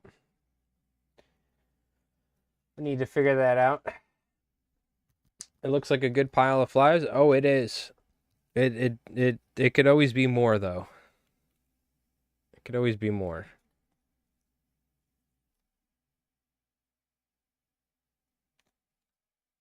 Yeah. Ideally, by the time I'm done with all of these, there's going to be, I need to do yellow over white, and I'm doing 25 of each color. I need to do yellow over white, and then I need to do black. So I'm probably going to do black and purple. I don't know if I'm going to do lateral scale on that one, though. I might omit the lateral scale and just put some flash down the side. But that being said, between these green and pink on the table that I still have to do the tails, I mean, that's probably still a good... I mean, it's close to like 70-something flies I need to... There's 50 flies I haven't touched, that I haven't, from zero we got to do, and then I got to do, I'm saying we, this is all me. Hey, yeah, you guys, let me know if you can help me out with this one. And then these tails, which are half done, which you see, it's pretty quick, right? The real thing I would say takes the most time is gluing. But I have all these tails, which I'd say there's probably like 30-something here. Yeah, the thing that really takes a while is gluing, because no matter what, I'm a perfectionist when it comes to surf candies and their bodies. Even though I still have room for improvement, I try to get the nicest finish as possible. So it's going to take 1 or 2 coats of medium and thin. But I think what I did last year is I did 1 coat of medium, and then I did 1 thin coat. Just because I was like, these are teasers. They don't need to be picture perfect, but I still want them to be really, nice. But the other thing is they're Sandeels. I don't want to make them like regular surf candy bodies. So I think that's probably what I'm going to do. Not only save a little resin and time, but also to make it easier, but also make it just a better Sandeel profile. So That being said, I need to put the right amount of resin in on the first time, because if I don't use enough, then I have to go back and apply more, right? Do you do any bunny deceivers? No, I don't. We should try that. That could be a cool video. I don't think I've ever tied one. I've used rabbit strip tails for many different flies, but I don't know if I've ever tied a deceiver but using rabbit strip for the tail section. So that might be cool. I've used rabbit strips in snake flies. I've used rabbit strips in clouser type flies. I've obviously used rabbit strips in surf candies. We have a video on. I've used rabbit strips in like bonito type flies and cinderworms. But I don't think I've ever done it in a deceiver.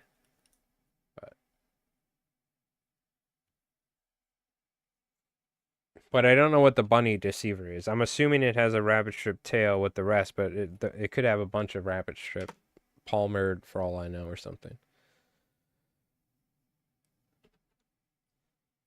I'm going to write that down though. Rabbit strip tail deceiver. Is that what it is? What's the bunny deceiver?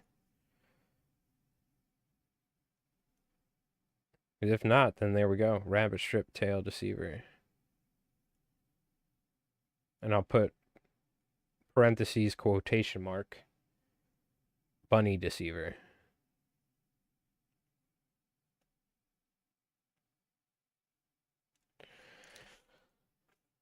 That could be a cool one to fish and try it out. Go take it on the water. See how it compares to a regular one.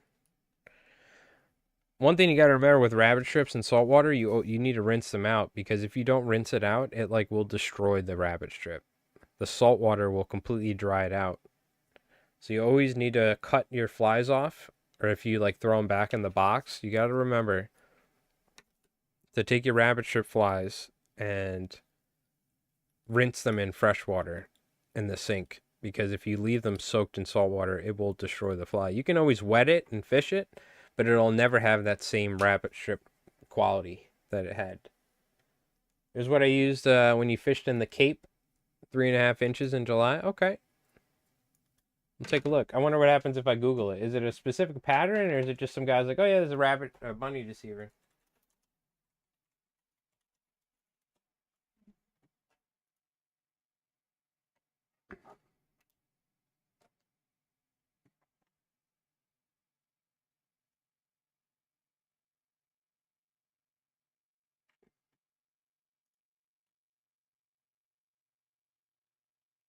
I don't see, oh, Maine fly fishing bunny deceiver.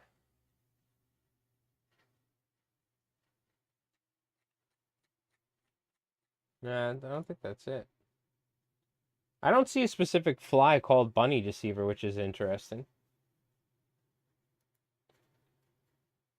There's the bunny fly by Chris Windrum, or by somebody else, fishing in Massachusetts. Captain Bucky Burrows. This is from Chris Windrum's fly fishing or fly time museum he has online. Shout out to Chris, who's been watching some of the videos recently I saw. But rabbit strip tail and palmers. This is kind of like a bonito bunny, it looks like. But I'm not seeing a fly called the bunny deceiver.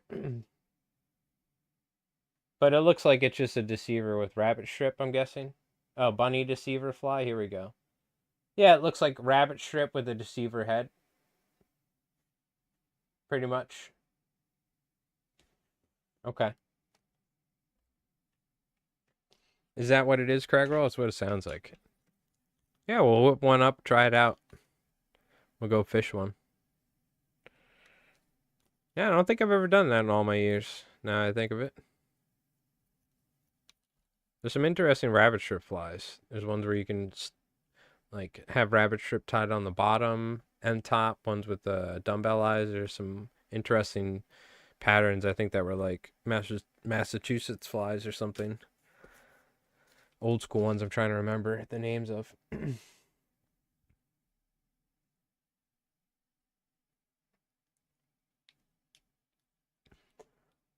All right, so we got a couple videos planned. I'm gonna record maybe I'll record the bunny deceiver, what do you call it, tonight as well, because those two flies are the sort of flies I can record pretty quickly. Some flies take like an hour, and my camera is like overheating and stuff.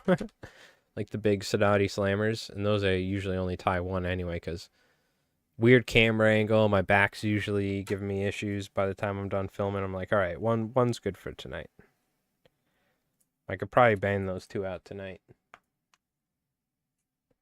But I got some, we got some videos planned. So that's good. I don't need to, think about what the hell I'm doing for the next couple ones at least. And we got to roll your own fly. I got to do that as well. Got to roll up a fly and go fish it. We might actually go fish the bunny deceiver though, because I've never done that. So I'm curious how that works. Like that could be a good fly for the back bay here, right by my house. Let the rabbit strip do most of the work, you know?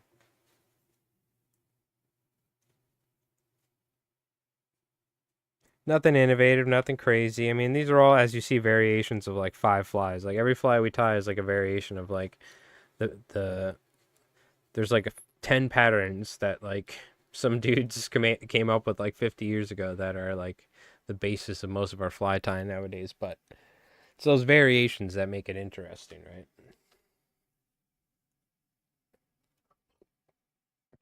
Like me putting a surf candy body on a half and half. Some dude, he's been doing that for years, and I'm sure somebody else did that, and it's like, you know, but it's, you know, just a natural adaptation of a fly for the environment, you know, that I'm sure I'm not the last person that's going to have that revelation one day, you know, 20 years from now. It's going to be like, hey, why don't I do this? You know what I mean? It's the great thing about fly fishing. It's also why you don't see a lot of me with custom fly names. We've gone over this. The deer hair deceiver. I'm going to make a video on the deer hair deceiver, though. And while I'm tying it, I'm going to describe the story. That might be an interesting video. I'm going to tie it in the original colors and everything. It's going to be somewhat ugly looking, but it was one of the first flies I ever developed myself. Got offered to be put in a book and everything. And then I found out after that somebody had already come up with that fly, the exact same thing, and it was in a book from like 20 years, 30 years ago. And I was like, what the hell?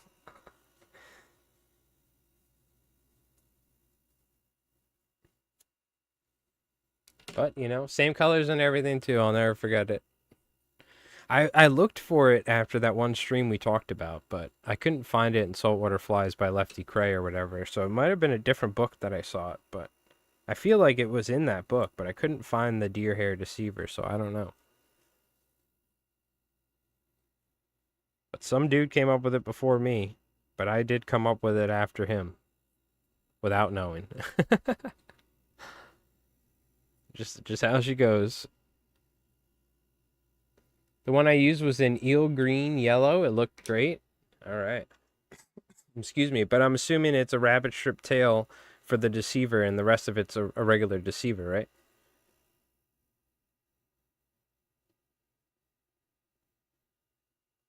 What I'll probably do is I'll probably do a little mono loop on it. It's always a good idea either to do mono loops or to poke the mono through and burn it. That was really what I did for a long time. That doesn't work well, though. I think the mono loop's the most durable, long-lasting option when it comes to anti-fouling techniques for rabbit strips.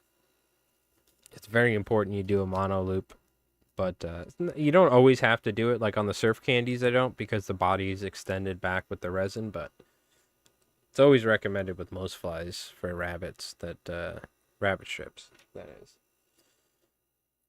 Like I don't do it on my 1.5-inch cinderworm fly, but that's just because it's so freaking tiny. But if I was tying them 4 or 5 inches, I probably would.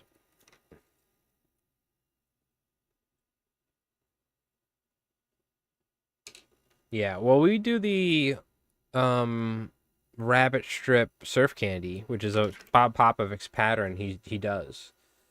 We have a video on it. It's an old video. We should probably do a newer one soon. That was one of my most productive flies with Albies. Rabbit strip surf candies, bucktail surf candies on the North Shore of Long Island, where the big ones are. All the big ones ate the rabbit strips. So that is something to think about, for sure. If Sandman's still here or not. But Forgot to mention that. Okay. Yeah.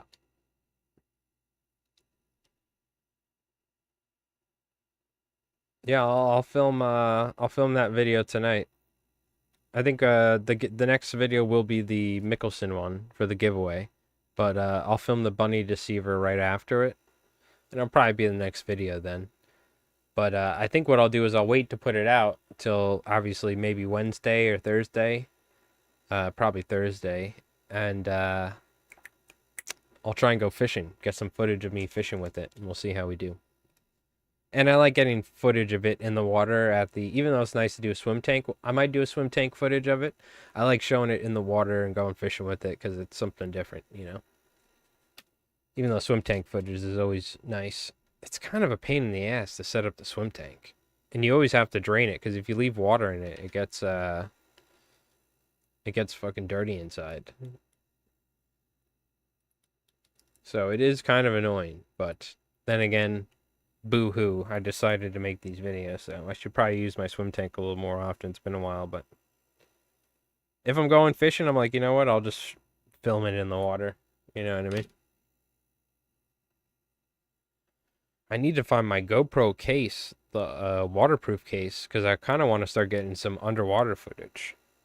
You know what I mean? Just hold it like right under the surface and film the fly sort of thing. I think that could be cool. Or when I get a striper, right?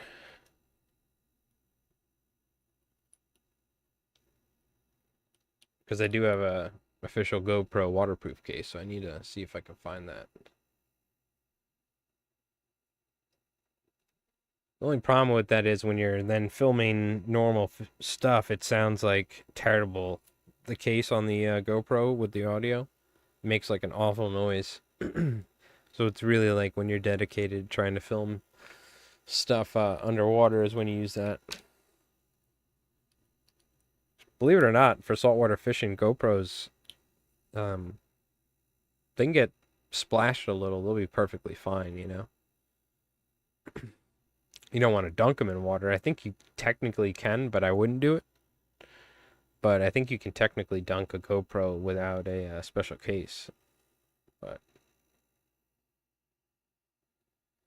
yeah, they're very durable. It's unbelievable. I don't know what the new ones are like, but all right, do I have any more Crystal Flash? Yeah. Very nice. I need to find the rest of my Crystal Flash. I think what we'll do here soon is let's take a look at the Discord. If anyone has any flies or fishing stuff they want to show off, post it in the Discord because we're going to take a look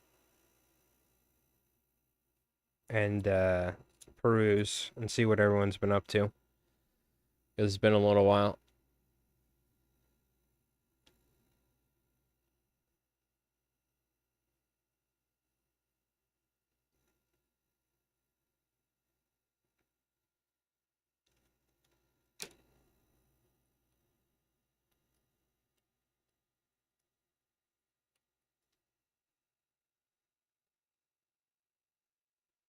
All right. Yeah, how many more? I got 2, 3, 5, 6, 9, 12, 14 chartreuse. And then pink would be 12, I think, because I counted that earlier. Or, no, 15? Might be 15. So I got a little ways to go. But tonight I'm going to be just plugging away. I do need to film, though, so we are probably... let's take a look at the Discord. We have our marble race to wrap up, but I'm kind of juiced up on filming now and getting a head start on this Mickelson video. I always try and upload it a day early for the members on YouTube, because that's one of the perks is... not many perks. That's really the only perk other than some emotes is being able to watch it like a day or two ahead of time before it comes out. So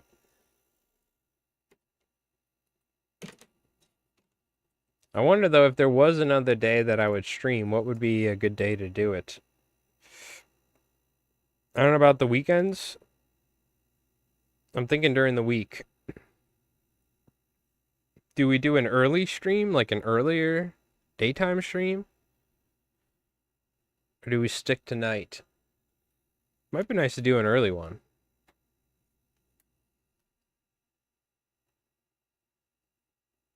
I don't know. I gotta figure out what day. What day would be a good day for a for another streaming day?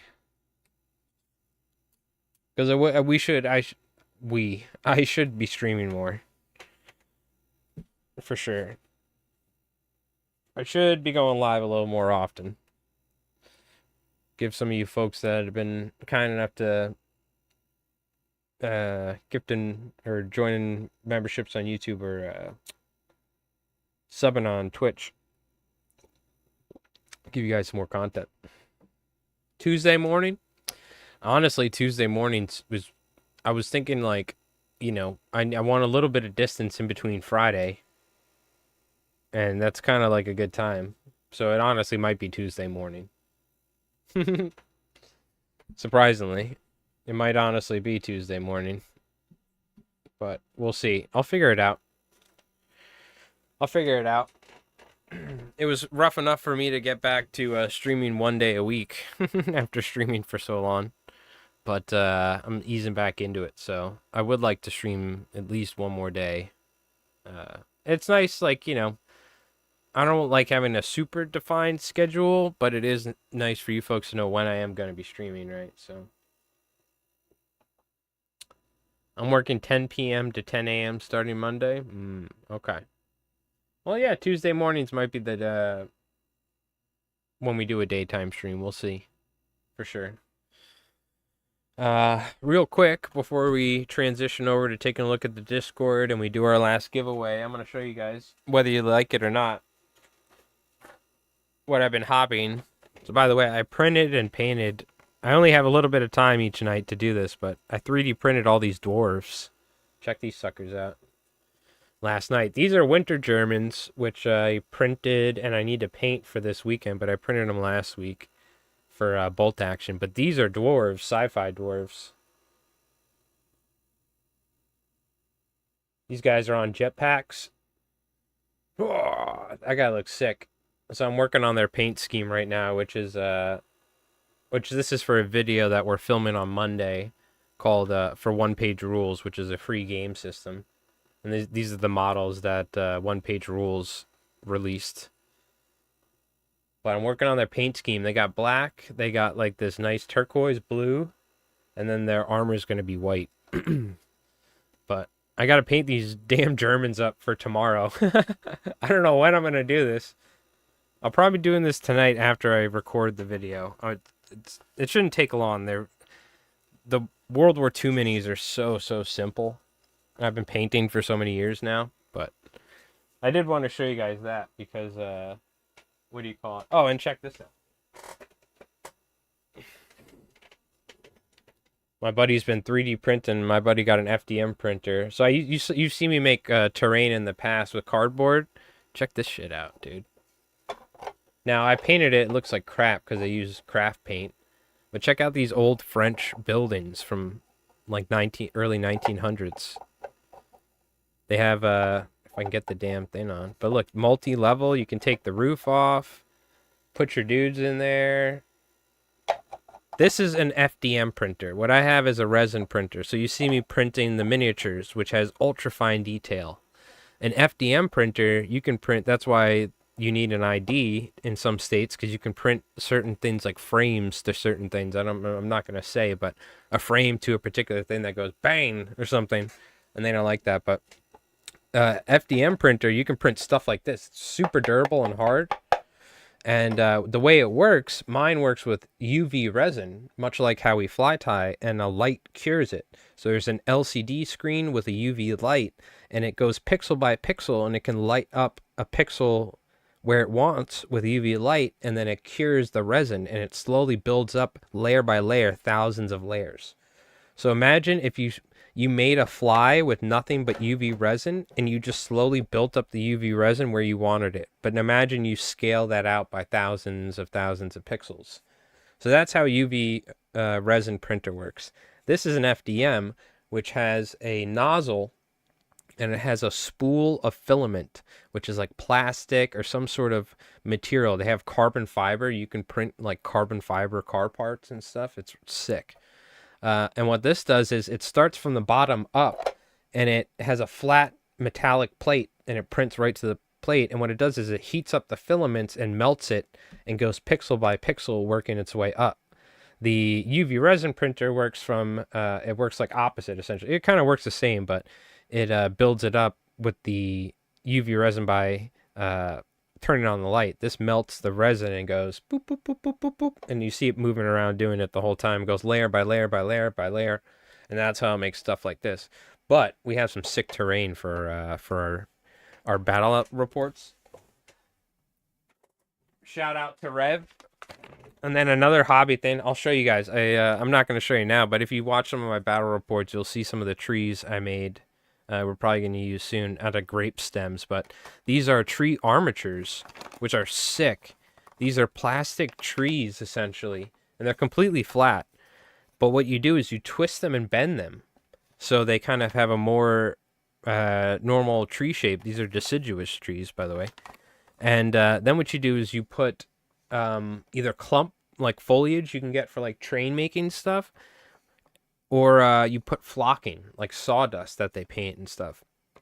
And essentially you end up with a tree, like a very lifelike looking tree. This is stuff they use for like making like train sets and stuff, you know, that sort of thing. But in recently, wargamers, we've been adapting it for like wargaming and making like interesting, realistic looking trees, but for like tabletop war games. You know what I mean? So it's pretty cool. Some of the hobby stuff I've been doing before we getting into everything. Saw some South Fork salt videos on crabbing the sloths on the surf. Tied some Alflexo crabs. Probably going to use them in a couple days. Hell yeah. Yeah, what do you call it? Tim calls him his dance technique. As long as, this is what I asked Tim recently, because I put out that mole crab video, and I was like, yo, dude, I want to go try it. I still haven't done it. I should go do it. I want to go try it. You know, what do you think of this fly, you know? Because you're the mole crab man. And he goes, hell yeah, it looks good. He goes, all you need to know is my dance technique, and you'll be good. And I said, all right, I'll get my dancing shoes. See, I don't have kids, but I can do like dumbass dad jokes, but which I still need to figure out what the hell his dance technique is. But I'm assuming it's the way that the fly kind of flutters in the trough as it's getting tossed around. You know what I mean? I think is what he's referring to. But I still don't know the dance technique. Then again, I'm not a very good dancer, so you know. But yeah, let me know how you make out, Craig. Let me know how you make out. I'll watch his most recent video, because I haven't seen it yet. All right. Let's take a look. I think we did see this, if I'm not wrong. I forgot. But shout out, beautiful looking Smalley. Oh no, I don't think we did see this. Yeah, because the last time we streamed would have been last Friday. Would have been the 22nd. So we saw this from your trip to the Ozable, Craggerroll. But Nymphing, look at that. Beautiful looking smallmouth. Look at the colors, dude. That's sick. Nice. Look at the definition on the photo, too. You got a shout out to Discord for the zoom on the photos with the definition. Look at that. I just admire. See, I've never caught a smallmouth. Cool fish.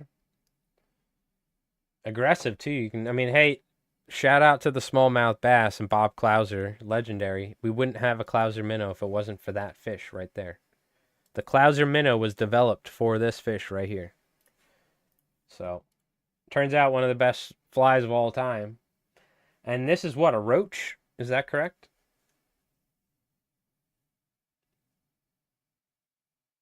I'm going to assume that's what this is, right? Isn't that this thing right here? That's different, but it looks similar. What do you call this thing? Is this a roach?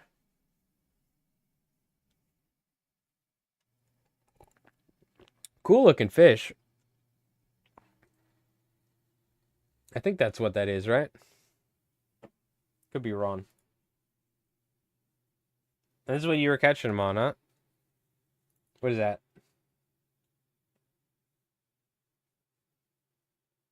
Until the bass took it, then switched to a rainbow warrior. Nice looking fly. I just can't tie stuff that small. I can, but it's just like, God, it's tough. My hand-eye coordination when it comes to stuff like that isn't as good. I bet you I'll be fine. I haven't tied him in a while. Oh, it's a fall fish. That's what it was, yep. And we don't have too much crazy stuff on here. I think we saw this last time. Yeah, the pike bunny. Yeah, it's nice. I did want to shout out. Yep, we got the. If you haven't, check out the Surf Half and Half. Is our most recent video. We also have Mike Rolls Dice if you're into wargaming stuff or any miniatures or whatever. We have U.S. versus German Grenadiers in bolt action, World War II in the Ardennes. We kind of did a little Battle of the Bulge thing on Mike Rolls Dice. You could check that out. But I wanted to shout out Sevens.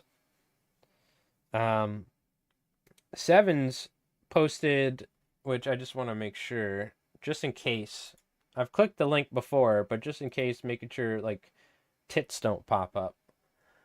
On Sierra Outpost, the Axiom fly rod. There's other models, I think. Yeah. Right here. An Axiom 12 weight, 55% off. They're normally like $400, I think, or like four something, if I'm not wrong. They're going for $200. It's a legit like 50% off. So I don't know what's going on. It looks like there's a lot of stuff that they got on sale right now, but some of this is like, I don't know if that's what the normal price of the Scientific Angler stuff is. But I'm almost certain this rod is pretty expensive. The Axiom is one of their higher level models. Let me actually, let me do it. Let me research. What does it normally go for? TFO Axiom. Is this an Axiom 2? Yeah, it is. It looks like a lot of places got them on sale. Yeah, it looks like Sportsman's Warehouse is $400.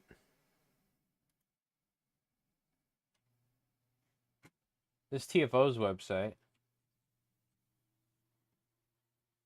Oh, look at that.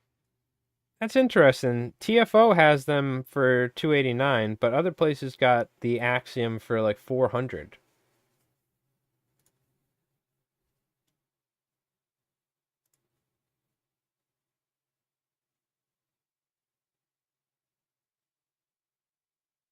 Looks like Sierra's got the best deal right now. If you wanted an Axiom, they got them for $200. It's the cheapest you can get them. Yeah, a lot of places got them for $400. I wonder if that's what retail was, and now Whitewater's got them for $100 less than most places. That's good to see. But Sierra Outpost has them for $200, which is a significant discount to everything else. So it looks like the average price is $4 something. And then some places are dropping it to like $3 something, like Whitewater, Backcountry. Yeah. So if you were looking for a decent rod, I think they have other, I think they don't have a 10 weight. I don't know if they have a 9 weight. That's a 5 weight. You'll have to take a look, but I think some of the good sizes got scooped up. But that rod in particular just got a pretty big discount. It looks like some other rods too. NXT Blackwater or Black Label TFO, $79.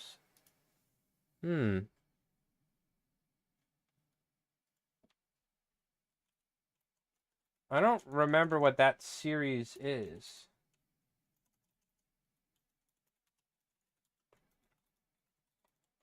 Hold the phone. Is there like good deals on fly rods here?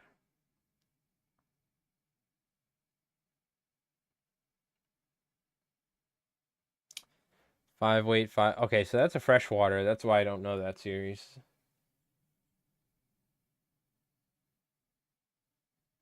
Did I spelled it right? Where's the larger? Oh, here we go. 12 weights. I guess they sold out of everything else. So they got 5 weights, 6 weights, and 12 weights, it looks like. Everything else they sold out of. I think they had like 10 weights and 9 weights and stuff. They probably got scooped up pretty quick.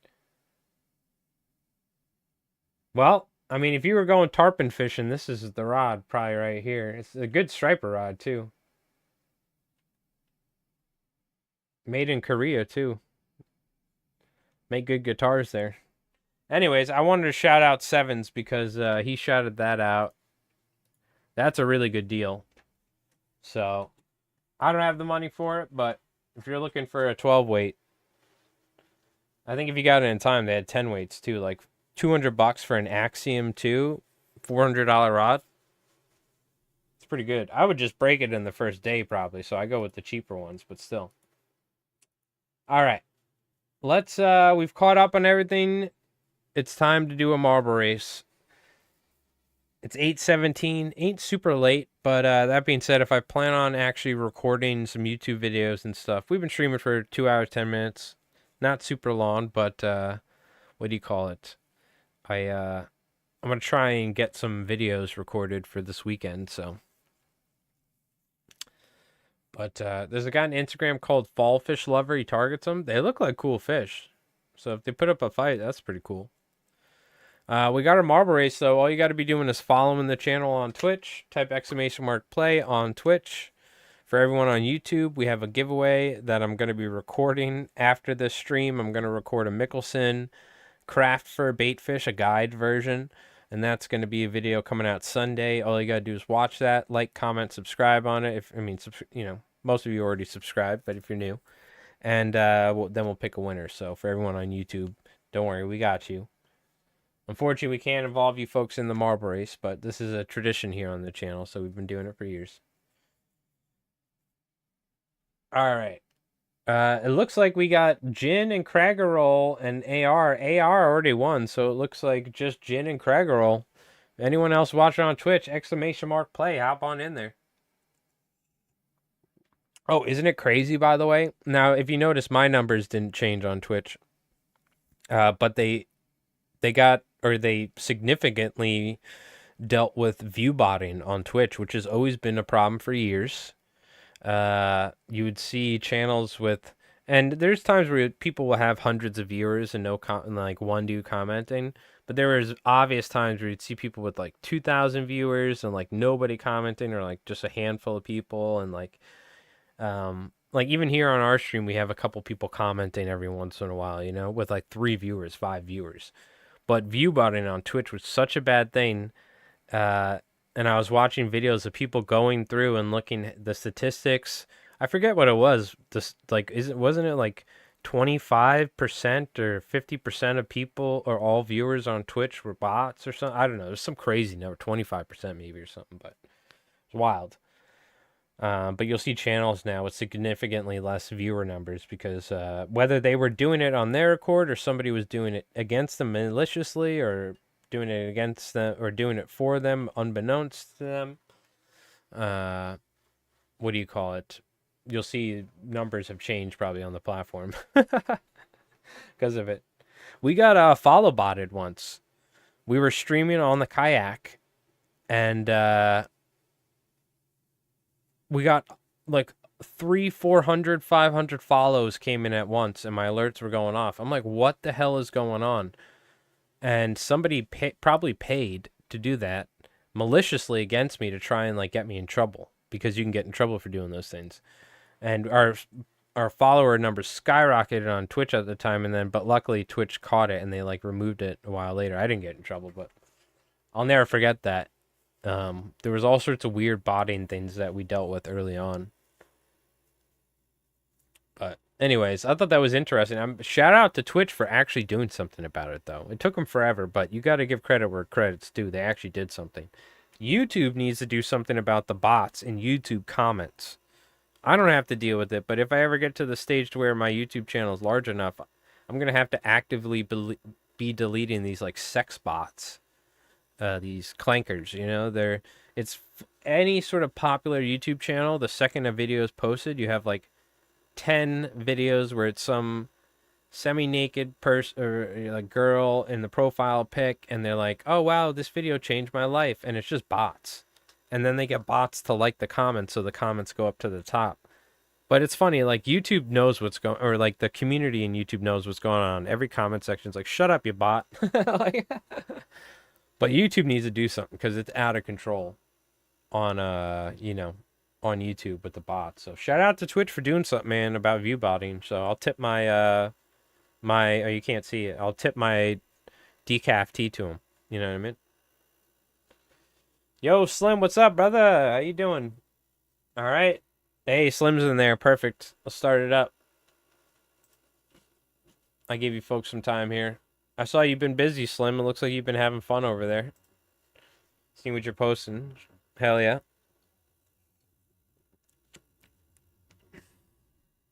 All right.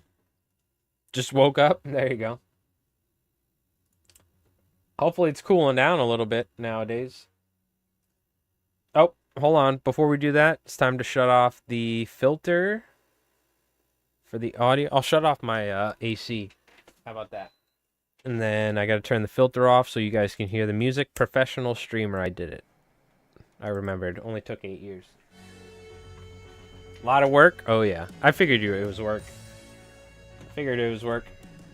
All right, when's the bass drop coming up? It's not going to be for a while. I'm going to try and time it right.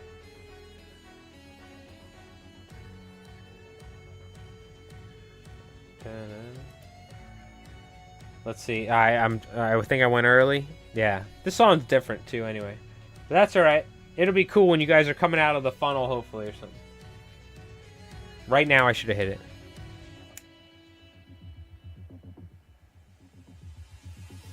Oh, that would have been it. I think it was like 8 or 9 seconds. I always try and get the bass drops. You know what I mean?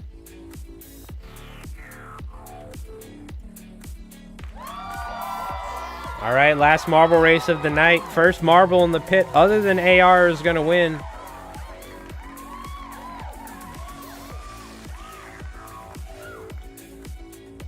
Jin in the lead.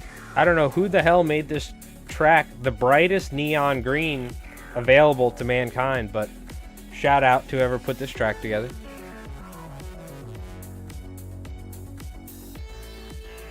Whoa, watch the landing. I could see somebody falling off here. That's a steep drop. I apologize. This is like a flashbang track. My eyes are like, dude, my monitor too. My eyes are like burning from looking at it so bright.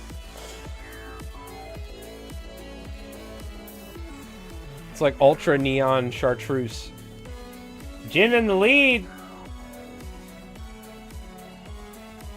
All right, well, that was a very uneventful marble racing track, but round of applause, Jin.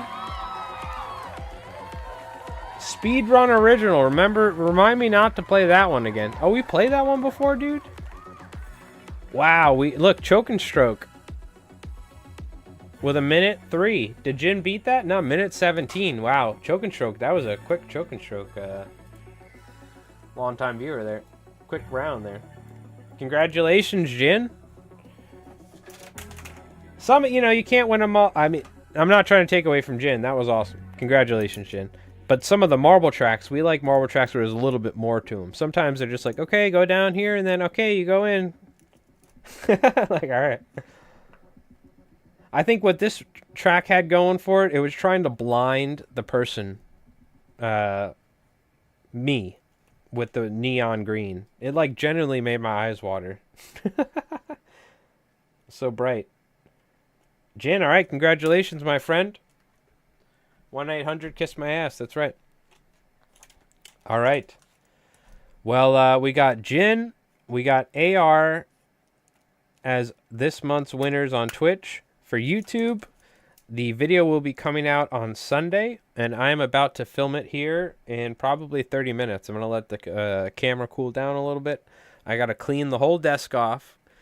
I gotta, which isn't that big of a deal, but there's a lot of BS on here right now. But what I do is I take a black sheet and I put a black sheet over here, and I take the black sheet and run it up, and I have the sound deadening right here. So see that sound deadening panels, and I take the black sheet and I snug it up in there.